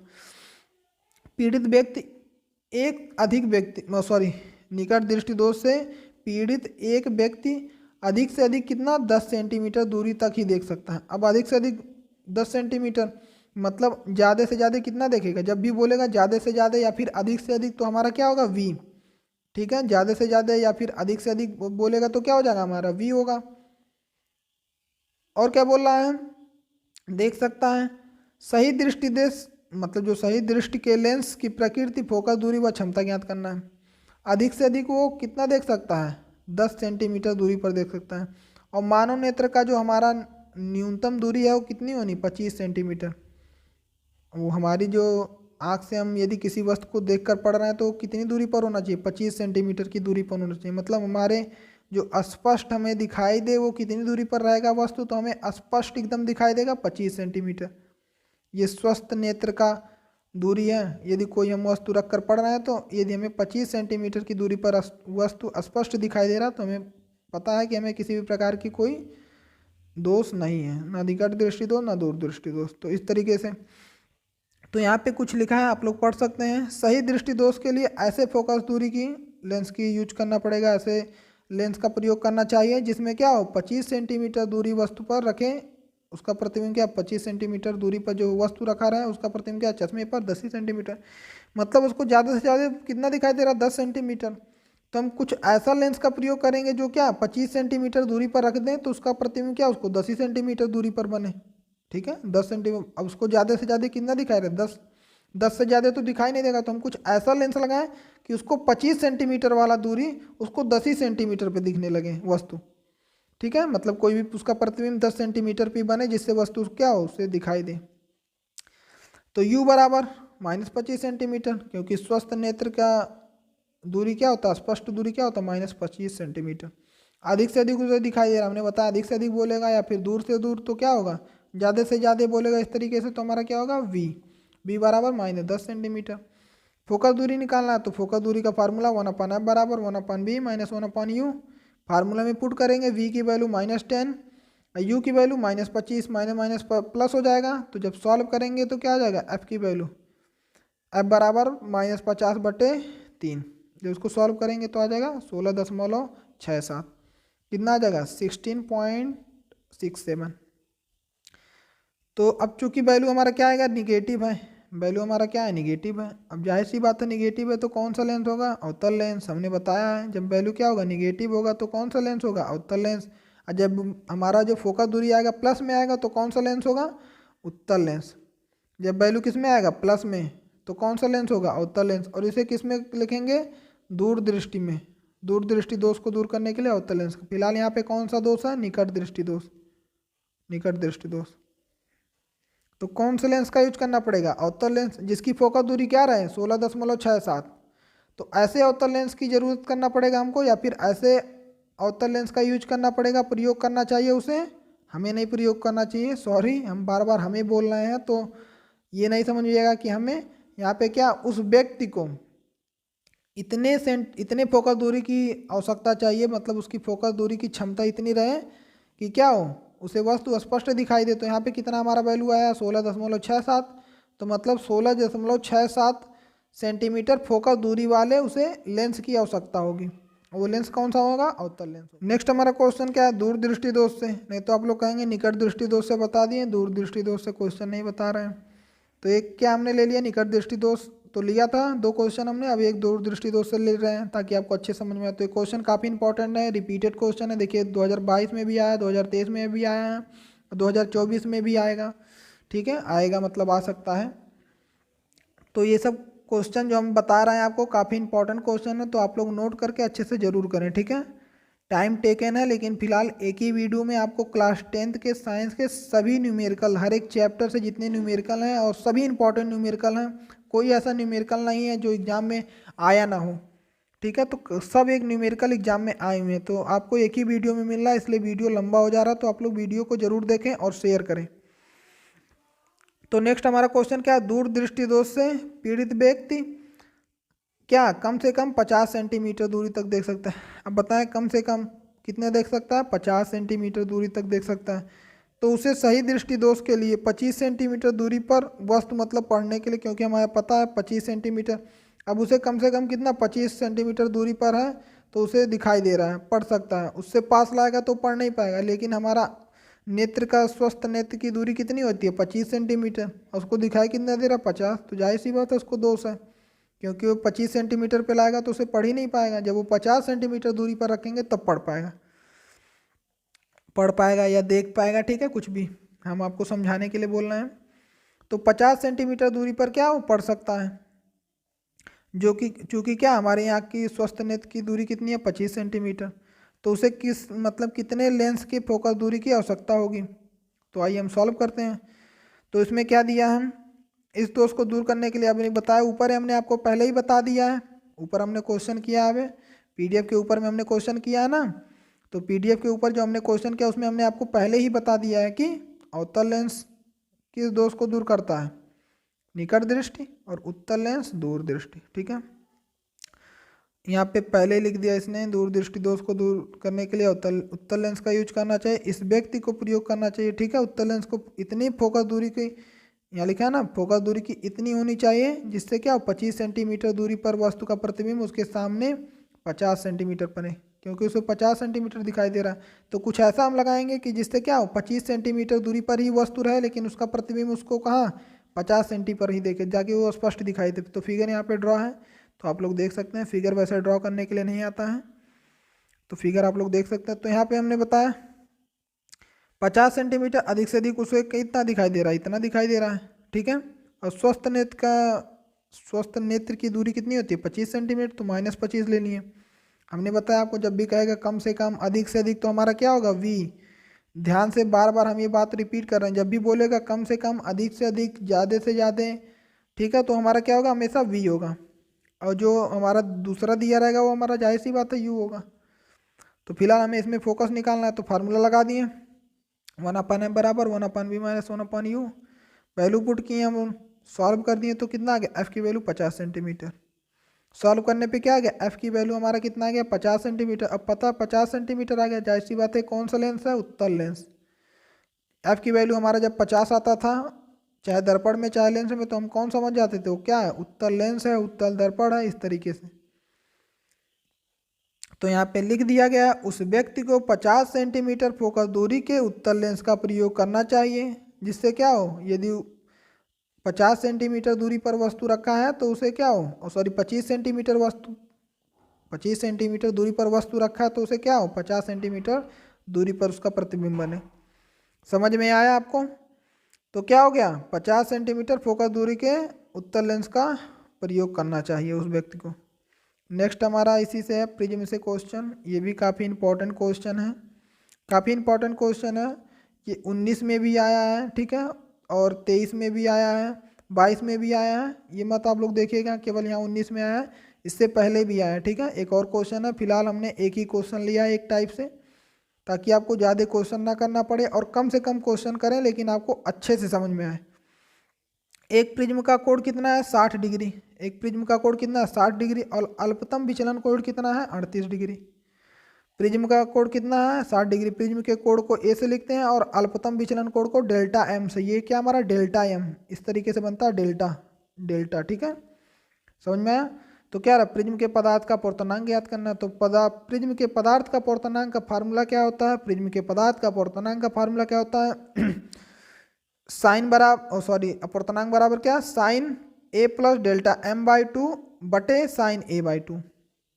फार्मूला हमारा क्या होगा, ये हमारा है फार्मूला किसका, प्रिज्म के पदार्थ के अपूर्णांक का formula, sine A plus delta A by, sorry sine A plus delta M by 2 upon sine A by 2, sine A plus delta M by 2 upon sine A by 2।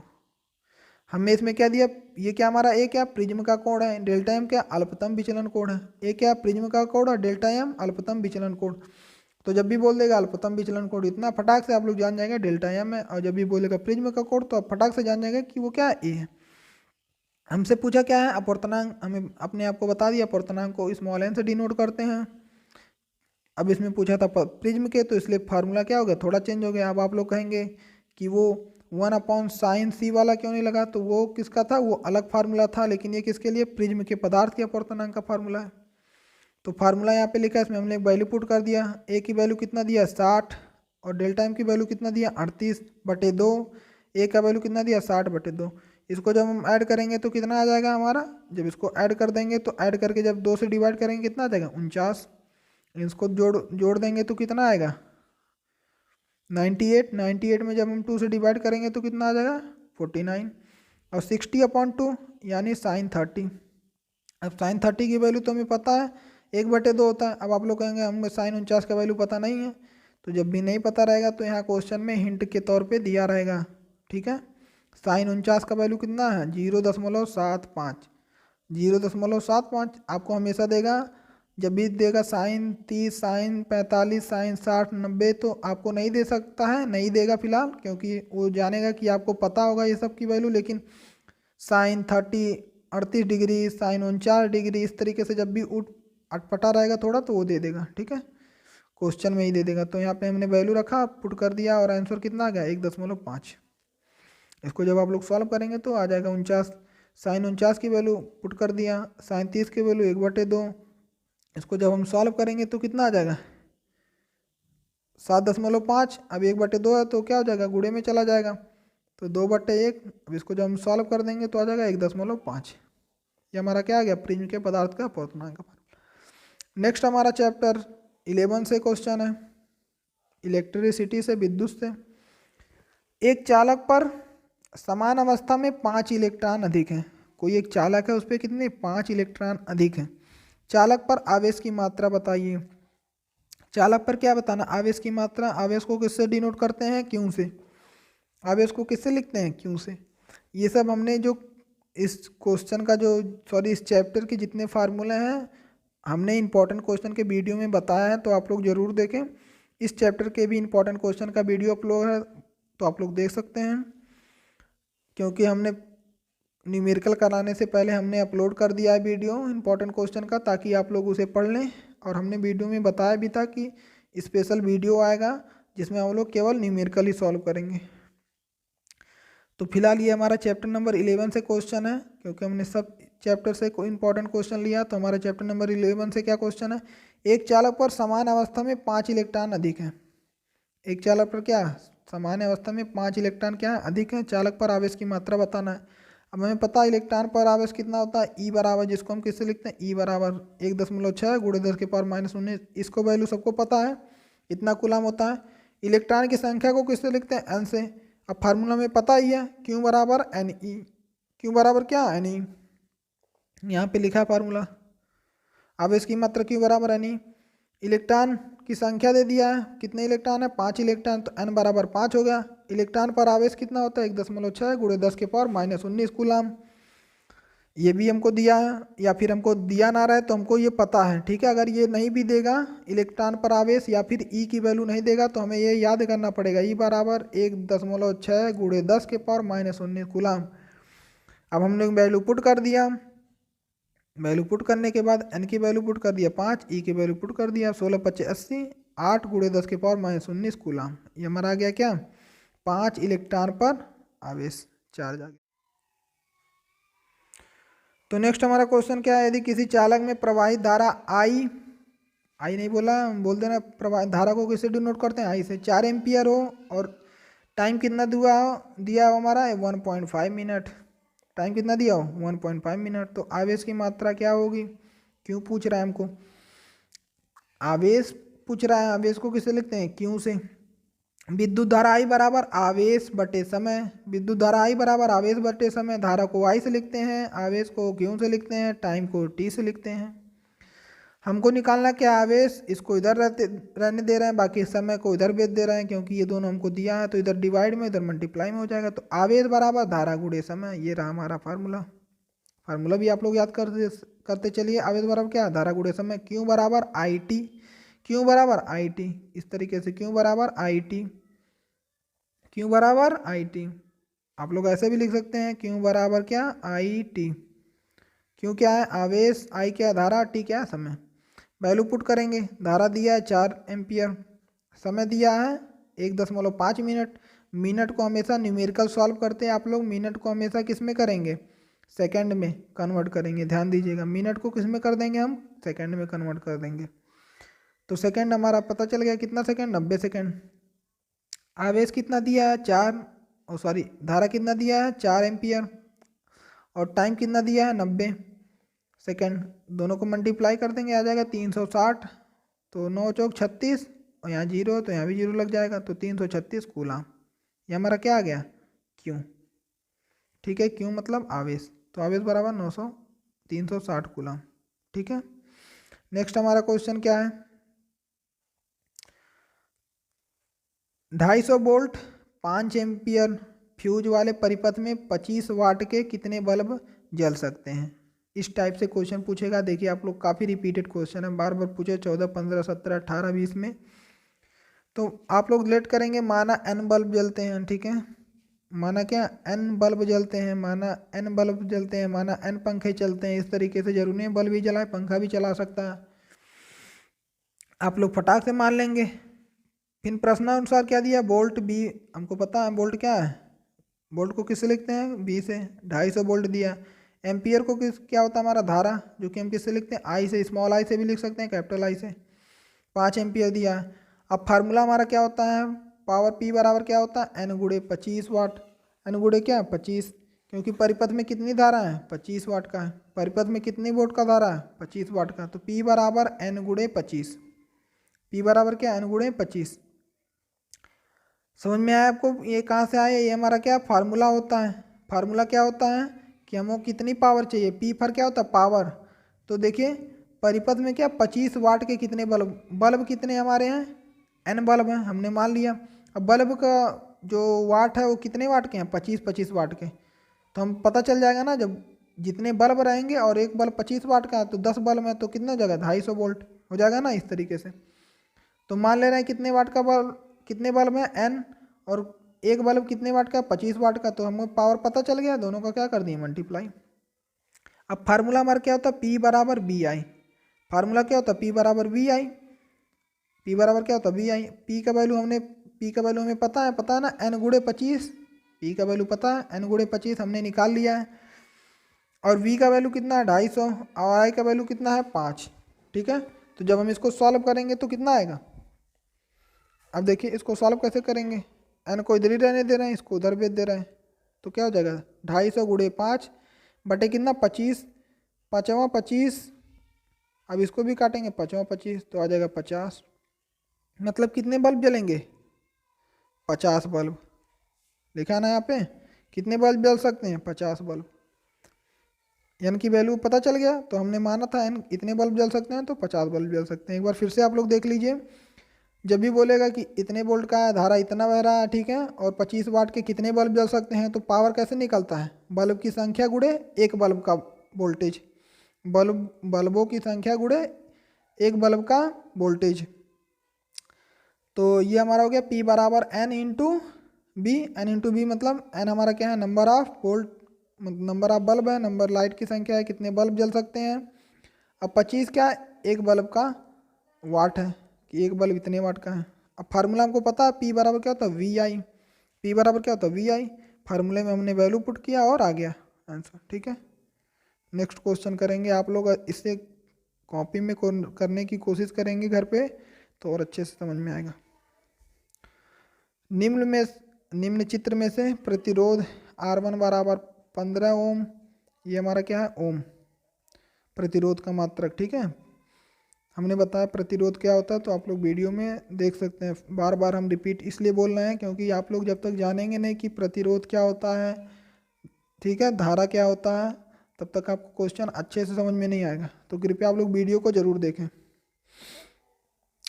यहाँ प्रतिरोध दिया R1 बराबर इतना, R2 बराबर इतना, R3 बराबर इतना, R4 बराबर इतना, R5 बराबर इतना। बैटरी दिया 18 वोल्ट। परिपथ के क्या निकालना, तुल्य प्रतिरोध या विद्युत धारा की हमको क्या निकालना, गणना करना है। काफ़ी इंपॉर्टेंट क्वेश्चन है। इस तरीके से फिगर देगा आपको, बोलेगा तुल्य प्रतिरोध। तुल्य प्रतिरोध क्या होता है, मतलब पूरे सर्किट में कितने प्रतिरोध बह रहा है।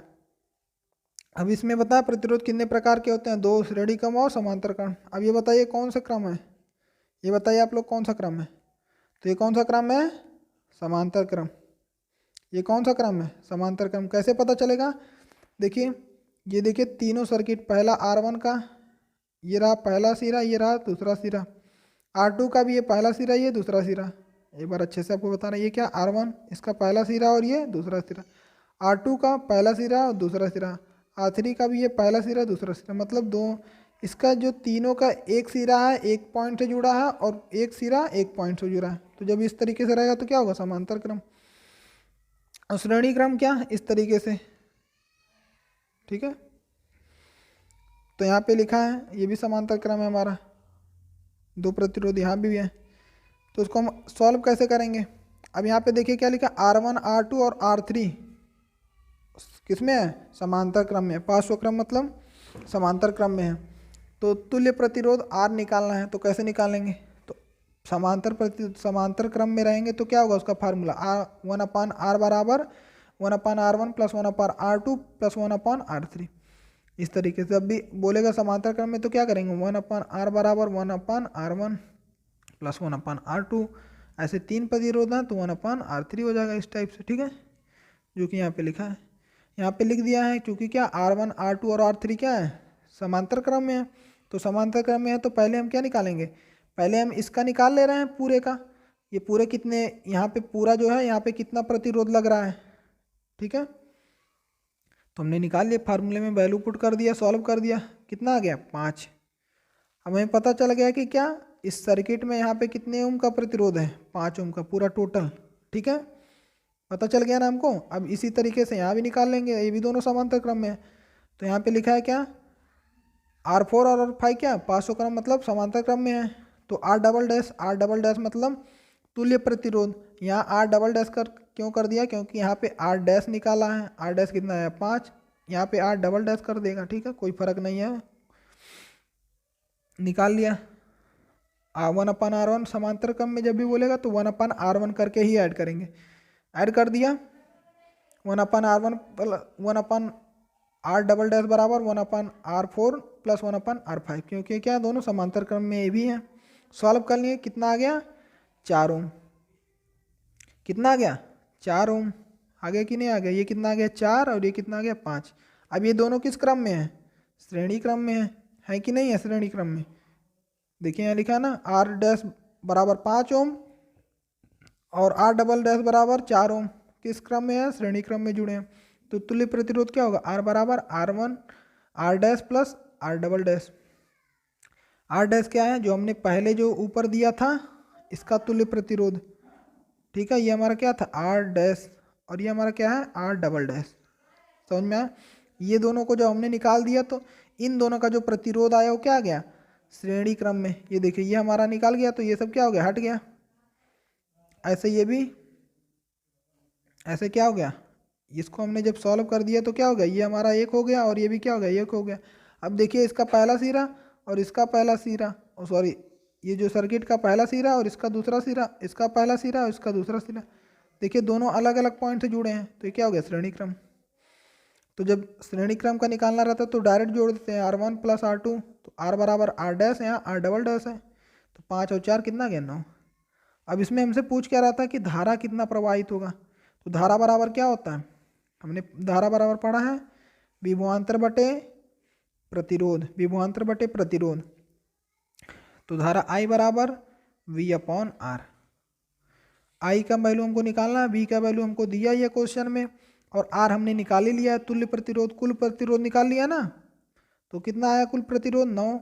अब विभवांतर कितना दिया था? 18। तो जब इसको सॉल्व करेंगे तो कितना आ जाएगा? 2। मतलब इस पूरे सर्किट में कितने एम्पियर का धारा फ्लो करेगा? 2 एम्पियर का। ठीक है, यहाँ क्वेश्चन में दे दिया, देखिए 18 वोल्ट का है। कितना है? 18 वोल्ट का बैटरी है। समझ में आ गया आपको? तो अच्छे से सॉल्व करें तो आपको अच्छे से समझ में आ जाएगा। नेक्स्ट हमारा क्वेश्चन क्या है? एक विद्युत बल्ब है 250 वोल्ट 200 वाट, 250 वोल्ट और 200 वाट पर लिखा है, उस पर इतना लिखा है। ठीक है, इसे 250 वोल्ट के मेंस से जोड़ने पर बल्ब में कितनी अधिकतम धारा प्रवाहित होगी? ठीक है, इसे 250 वोल्ट मेंस से जोड़ दिया जाए तो इसमें कितनी धारा अधिकतम प्रवाहित होगी। तो बल्ब के प्रतिरोध की गणना कैसे करेंगे? B बराबर हमको दिया है इतना, P बराबर दिया है, ये हमारा जो भी होता है आगे वाला वो B होता है, P ये क्या होता है? वाट। W क्या? वाट। वाट किसका मात्रक होता है? सामर्थ्य का मात्रक। सामर्थ्य को किससे लिखते हैं? P फॉर पावर, पावर मतलब सामर्थ्य, B फॉर वोल्ट। तो 250 वोल्ट, पावर दे दिया 200। ठीक है, ये काफ़ी इंपॉर्टेंट क्वेश्चन है, देख सकते हैं आप लोग, रिपीटेड है। तो बल्ब का प्रतिरोध कैसे निकालेंगे? बल्ब का प्रतिरोध क्या निकालेंगे? R बराबर क्या होता है? V square upon P। जब भी बल्ब का प्रतिरोध निकालना रहेगा तो R बराबर क्या हो जाएगा? V square upon P। Value put करेंगे। B क्या है हमारा? 250, यहाँ पे स्क्वायर है मतलब 2 बार 250 गुणे 250 बटे कितना? 200। सॉल्व करेंगे तो कितना आ जाएगा? 312.5 ओम। कितना आ जाएगा? 312.5 ओम।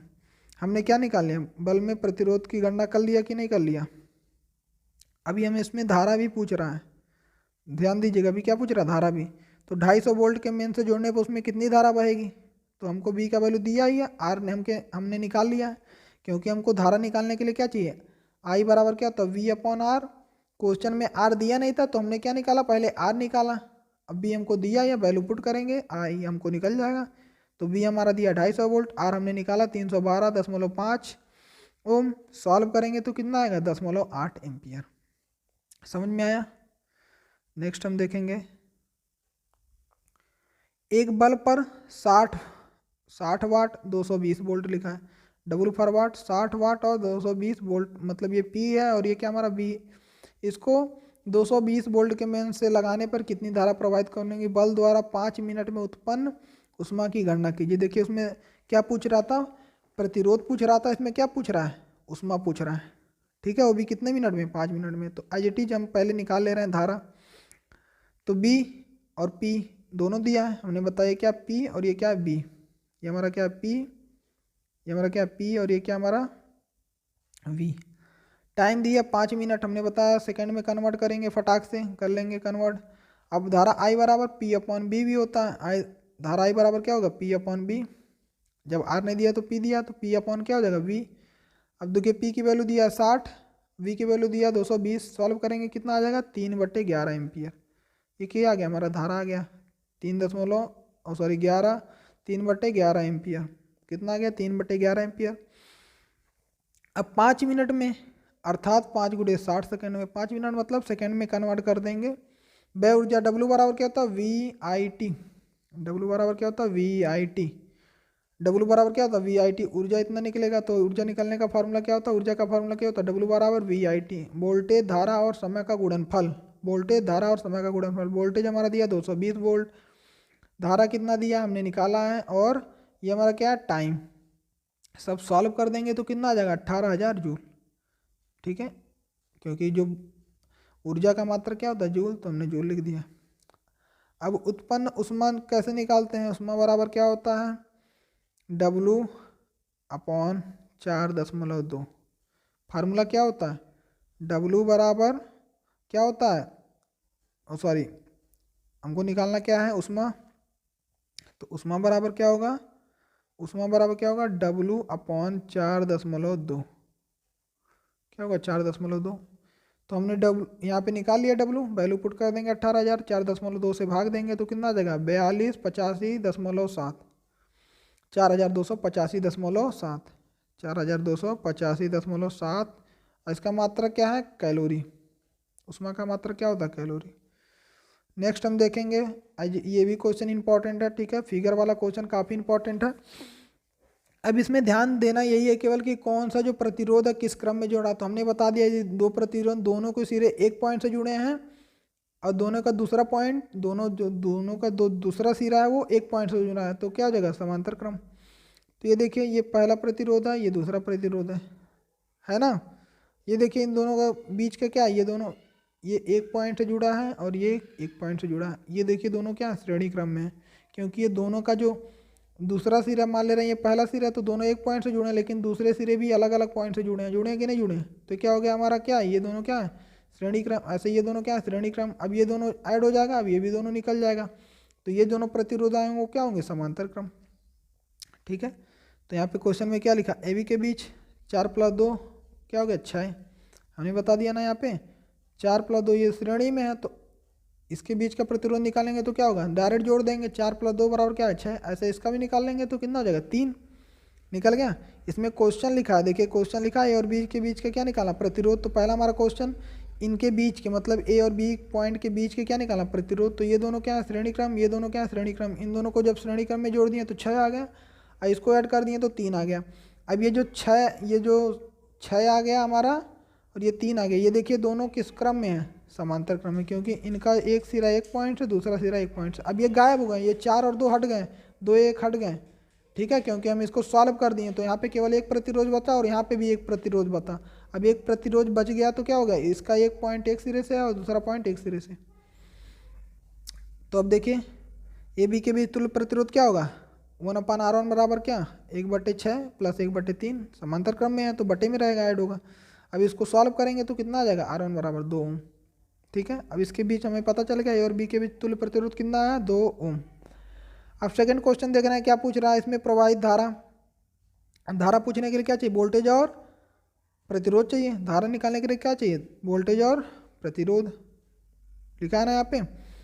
B बराबर हमको दिया 10, तो धारा बराबर क्या विभवांतर बटे प्रतिरोध, विभवांतर हमने विभवांतर क्वेश्चन में दिया 10, अब वो हमने प्रतिरोध निकाल दिया, प्रतिरोध कितना दिया 5 ओम, क्यों 5 ओम लिखा है यहाँ पे, एक बार यहाँ पे थोड़ा ध्यान दीजिएगा, यहाँ क्या लिखा है परिपथ में प्रवाहित धारा निकालना है, परिपथ में हमको क्या निकालना प्रवाहित धारा निकालना है, तो R बराबर क्या हो जाएगा R1 + 3, R1 + 3 यहाँ क्या कर दिया R1 हमने यहाँ पे 2 तो निकल गया, अब ये 3 कहाँ से आ गया, तो फिगर आप लोग देखेंगे तो अच्छे से समझ में आएगा। ये देखिए यहाँ पे ये भी है, ठीक है, और ये देखिए श्रेणी क्रम में है, ये जब हमारा पूरा हो जाएगा तो ये सर्किट हट जाएगा, ऊपर वाला भी सर्किट, तो ये और ये दोनों क्या किस क्रम में है श्रेणी क्रम में। तो वो जो आया है हमारा जो तुल्य प्रतिरोध जो हमके समांतर क्रम में जोड़ने के बाद निकाला ये और वो 3, तो कितना हो गया 5, यहाँ पे लिखा है ना तुल्य प्रतिरोध R बराबर क्या वो A और B के बीच था, ध्यान दीजिए, अब आप लोग कन्फ्यूजन होंगे, ये A और B के बीच था, A और B के बीच, तो केवल ये हमारा हो गया क्या A और B के बीच प्रतिरोध, समझ में आया। लेकिन यहाँ पे क्या निकाला पूरे परिपथ में हमको धारा निकालना, तो परिपथ में यहाँ भी एक प्रतिरोध लगा है ना, ये A और B के बीच में नहीं है, ये A और B के बीच में नहीं, A और B के बीच में क्या है केवल ये और A और B के बीच में चारों प्रतिरोध। तो परिपथ में क्या होगा धारा कैसे निकालेंगे, ये समझ में आया 5 कहाँ से आया? ये 2 तो हमने निकाल दिया समांतर क्रम को जोड़ के, और जो ये नीचे दिया है 3 तो जोड़ देंगे, 3 2 5। अब विभवांतर हमको दिया ही है 10, अब प्रतिरोध हमने निकाला है 5, तो भाग देंगे, कितना आ गया 2 एम्पियर। तो धारा कितना बहेगा 2 एम्पियर। हमारा दूसरा पोर्शन भी क्या हो गया, सॉल्व हो गया।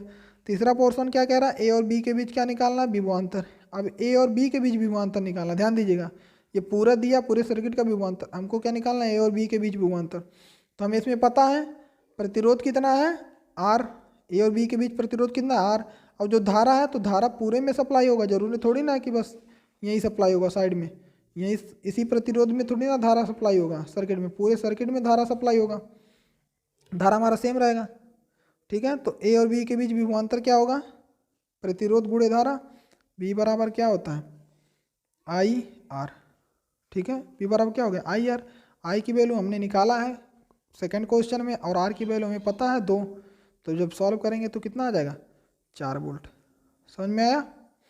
ये जो वोल्ट था ये पूरे सर्किट के लिए था, ये जो वोल्ट हमारा था ये पूरे सर्किट के लिए है, लेकिन इसके हम के बीच के वोल्ट निकालना है, ए और बी के बीच। जिस तरीके से हमें क्या निकालना था, प्रतिरोध ए और बी के बीच। लास्ट हमारा पोर्शन क्या कह रहा है, 3 ओम प्रतिरोध के सिरों पर विभवांतर कितना लगेगा। अब देखिए ये कह रहा है इसके सिरों पर विभवांतर कितना लगेगा, केवल 3 वाले ओम पे विभवांतर कितना लगेगा।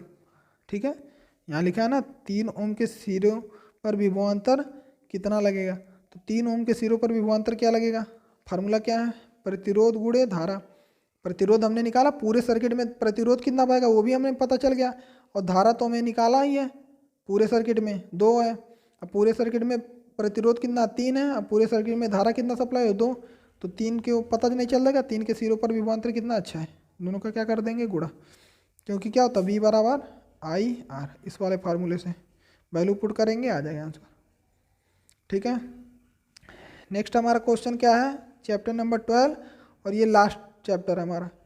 ठीक है, ये हमारा क्या लास्ट चैप्टर है, बस 1-2 क्वेश्चन और होंगे उसके बाद खत्म हो गया, ये हमारा लास्ट चैप्टर है। हमने सभी इंपॉर्टेंट क्वेश्चन को पढ़ लिया है, 1-2 क्वेश्चन और हैं तो उसे भी देख लेते हैं। तो क्या बोल रहा है, 1.5 मीटर लंबे तार में 0.5 एम्पियर की धारा बह रही है, और उसमें क्या है 3 न्यूटन प्रति एम्पियर मीटर की तीव्रता वाले समरूप चुंबकीय क्षेत्र के लंबवत रखा गया है, चालक पर लगने वाला बल की गणना करना है। हमको क्या निकालना है, चालक पर लगने वाला बल, कि चालक पर कितना बल लगेगा।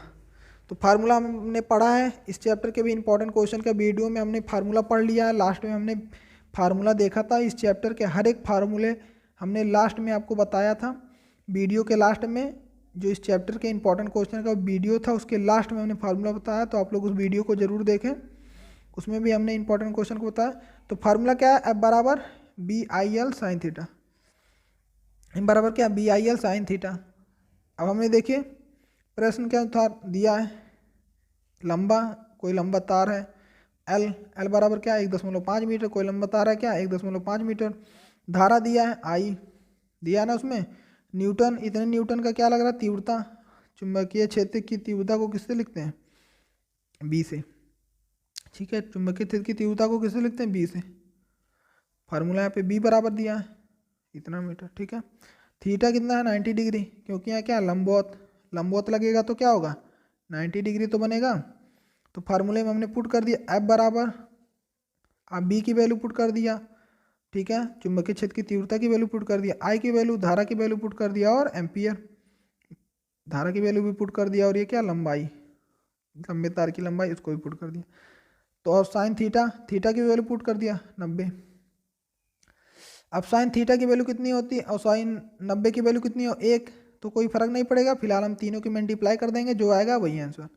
तो कितना आएगा 2.25 न्यूटन, मतलब उस पर कितने न्यूटन का बल लगेगा 2.25 न्यूटन का बल। समझ में आया, हम क्या कर देंगे तीनों की वैल्यू। तो फार्मूला यदि आपको लर्न है तो न्यूमेरिकल सॉल्व करने में आपको दिक्कत नहीं होगा, तो केवल फार्मूला आप लोग अच्छे से लर्न कर लें, एफ बराबर आई बी एल साइन थीटा से। ठीक है, शब्द या चुंबकीय, बी क्या है हमारा चुंबकीय क्षेत्र की तीव्रता, एल क्या है वो तार की लंबाई है, और आई क्या है पता ही है धारा है। तो नेक्स्ट क्वेश्चन और हमारा ये लास्ट क्वेश्चन है, हमारा साइंस के सबसे लास्ट क्वेश्चन है, सबसे लास्ट न्यूमेरिकल है। एक लंबे सीधे तार में 3.0 एम्पियर विद्युत धारा प्रवाहित हो रही है, 50 सेंटीमीटर दूर स्थित बिंदु पर चुंबकीय क्षेत्र की तीव्रता निकालना है। अब हमको क्या निकालना है, चुंबकीय क्षेत्र की तीव्रता, जिसको किससे लिखते हैं, बी से लिखते हैं। तो कैसे फाइंड करेंगे, अकॉर्डिंग टू क्वेश्चन हमारा क्या दिया, आई धारा दिया हमारा ना 3 एम्पियर, 3 एम्पियर लिख दिए। आर क्या है हमारा, तार क्या, तार से 50 सेंटीमीटर दूर स्थित बिंदु पर चुंबकीय क्षेत्र की मतलब लंबाई है, ठीक है, उतनी दूर पर स्थित क्या है चुंबकीय क्षेत्र हमको निकालना है। तार से 50 सेंटीमीटर दूर स्थित चुंबकीय क्षेत्र की तीव्रता निकालनी है, ठीक है। तो वही दूरी क्या है हमारी, आर, डिस्टेंस 50 सेंटीमीटर है। तो जब भी हमको सेंटीमीटर में दिया रहेगा तो हम उसको मीटर में कन्वर्ट करेंगे। जिस तरीके से हमारा टाइम किस में दिया रहता था, मिनट में दिया रहता था, हम उसको किस में कन्वर्ट करते थे, सेकंड में, ठीक है। तो यहाँ पे क्या चुंबकीय क्षेत्र का फार्मूला क्या है, mu 0.4 pi 2 I upon R, mu 0.4 pi 2 pi upon R. यहाँ क्या लिखा, चालक की लंबाई क्या है, अनंत है, चूंकि क्या है चालक की लंबाई अनंत है। अब देखें यहाँ पे 2 पाई अपॉन आर, म्यू 0 की वैल्यू क्या होता है 10 के पावर -7 न्यूटन प्रति एम्पियर मीटर। ये इसमें पूछ सकता है म्यू 0.4 पाई की वैल्यू क्या होती है, तो 10 के पावर -7, 10 के घाते -7 न्यूटन प्रति एम्पियर मीटर। अब देखिए आई की वैल्यू दिया है, आई की वैल्यू क्या दिया 3 एम्पियर, पुट कर देंगे। आर की वैल्यू हमने निकाला है, निकाल लिया है, मीटर में कन्वर्ट किया ना, तो 10.5 मीटर। जब सॉल्व करेंगे तो कितना आ जाएगा, 12 गुणे 10 के पावर -7 न्यूटन प्रति एम्पियर मीटर। तो हमें पता भी चल गया इससे क्या, चुंबकीय क्षेत्र की तीव्रता का मात्रक क्या होता है, न्यूटन प्रति एम्पियर मीटर, न्यूटन प्रति एम्पियर मीटर। ये हमारा क्या था, न्यूटन प्रति एम्पियर मीटर किसका है, चुंबकीय क्षेत्र की तीव्रता का मात्रक। तो आंसर हमारा आ गया। ये थे हमारे साइंस के सभी इंपॉर्टेंट क्वेश्चन जो कि हमने आपको बताया। तो आप लोग सभी क्वेश्चन को सॉल्व करें, क्योंकि हमने हर एक चैप्टर से इंपॉर्टेंट क्वेश्चन को बताने का कोशिश किया है। तो आप लोग सभी क्वेश्चन को नोट करके सॉल्व जरूर करें। तो thank you for watching and please subscribe for next video.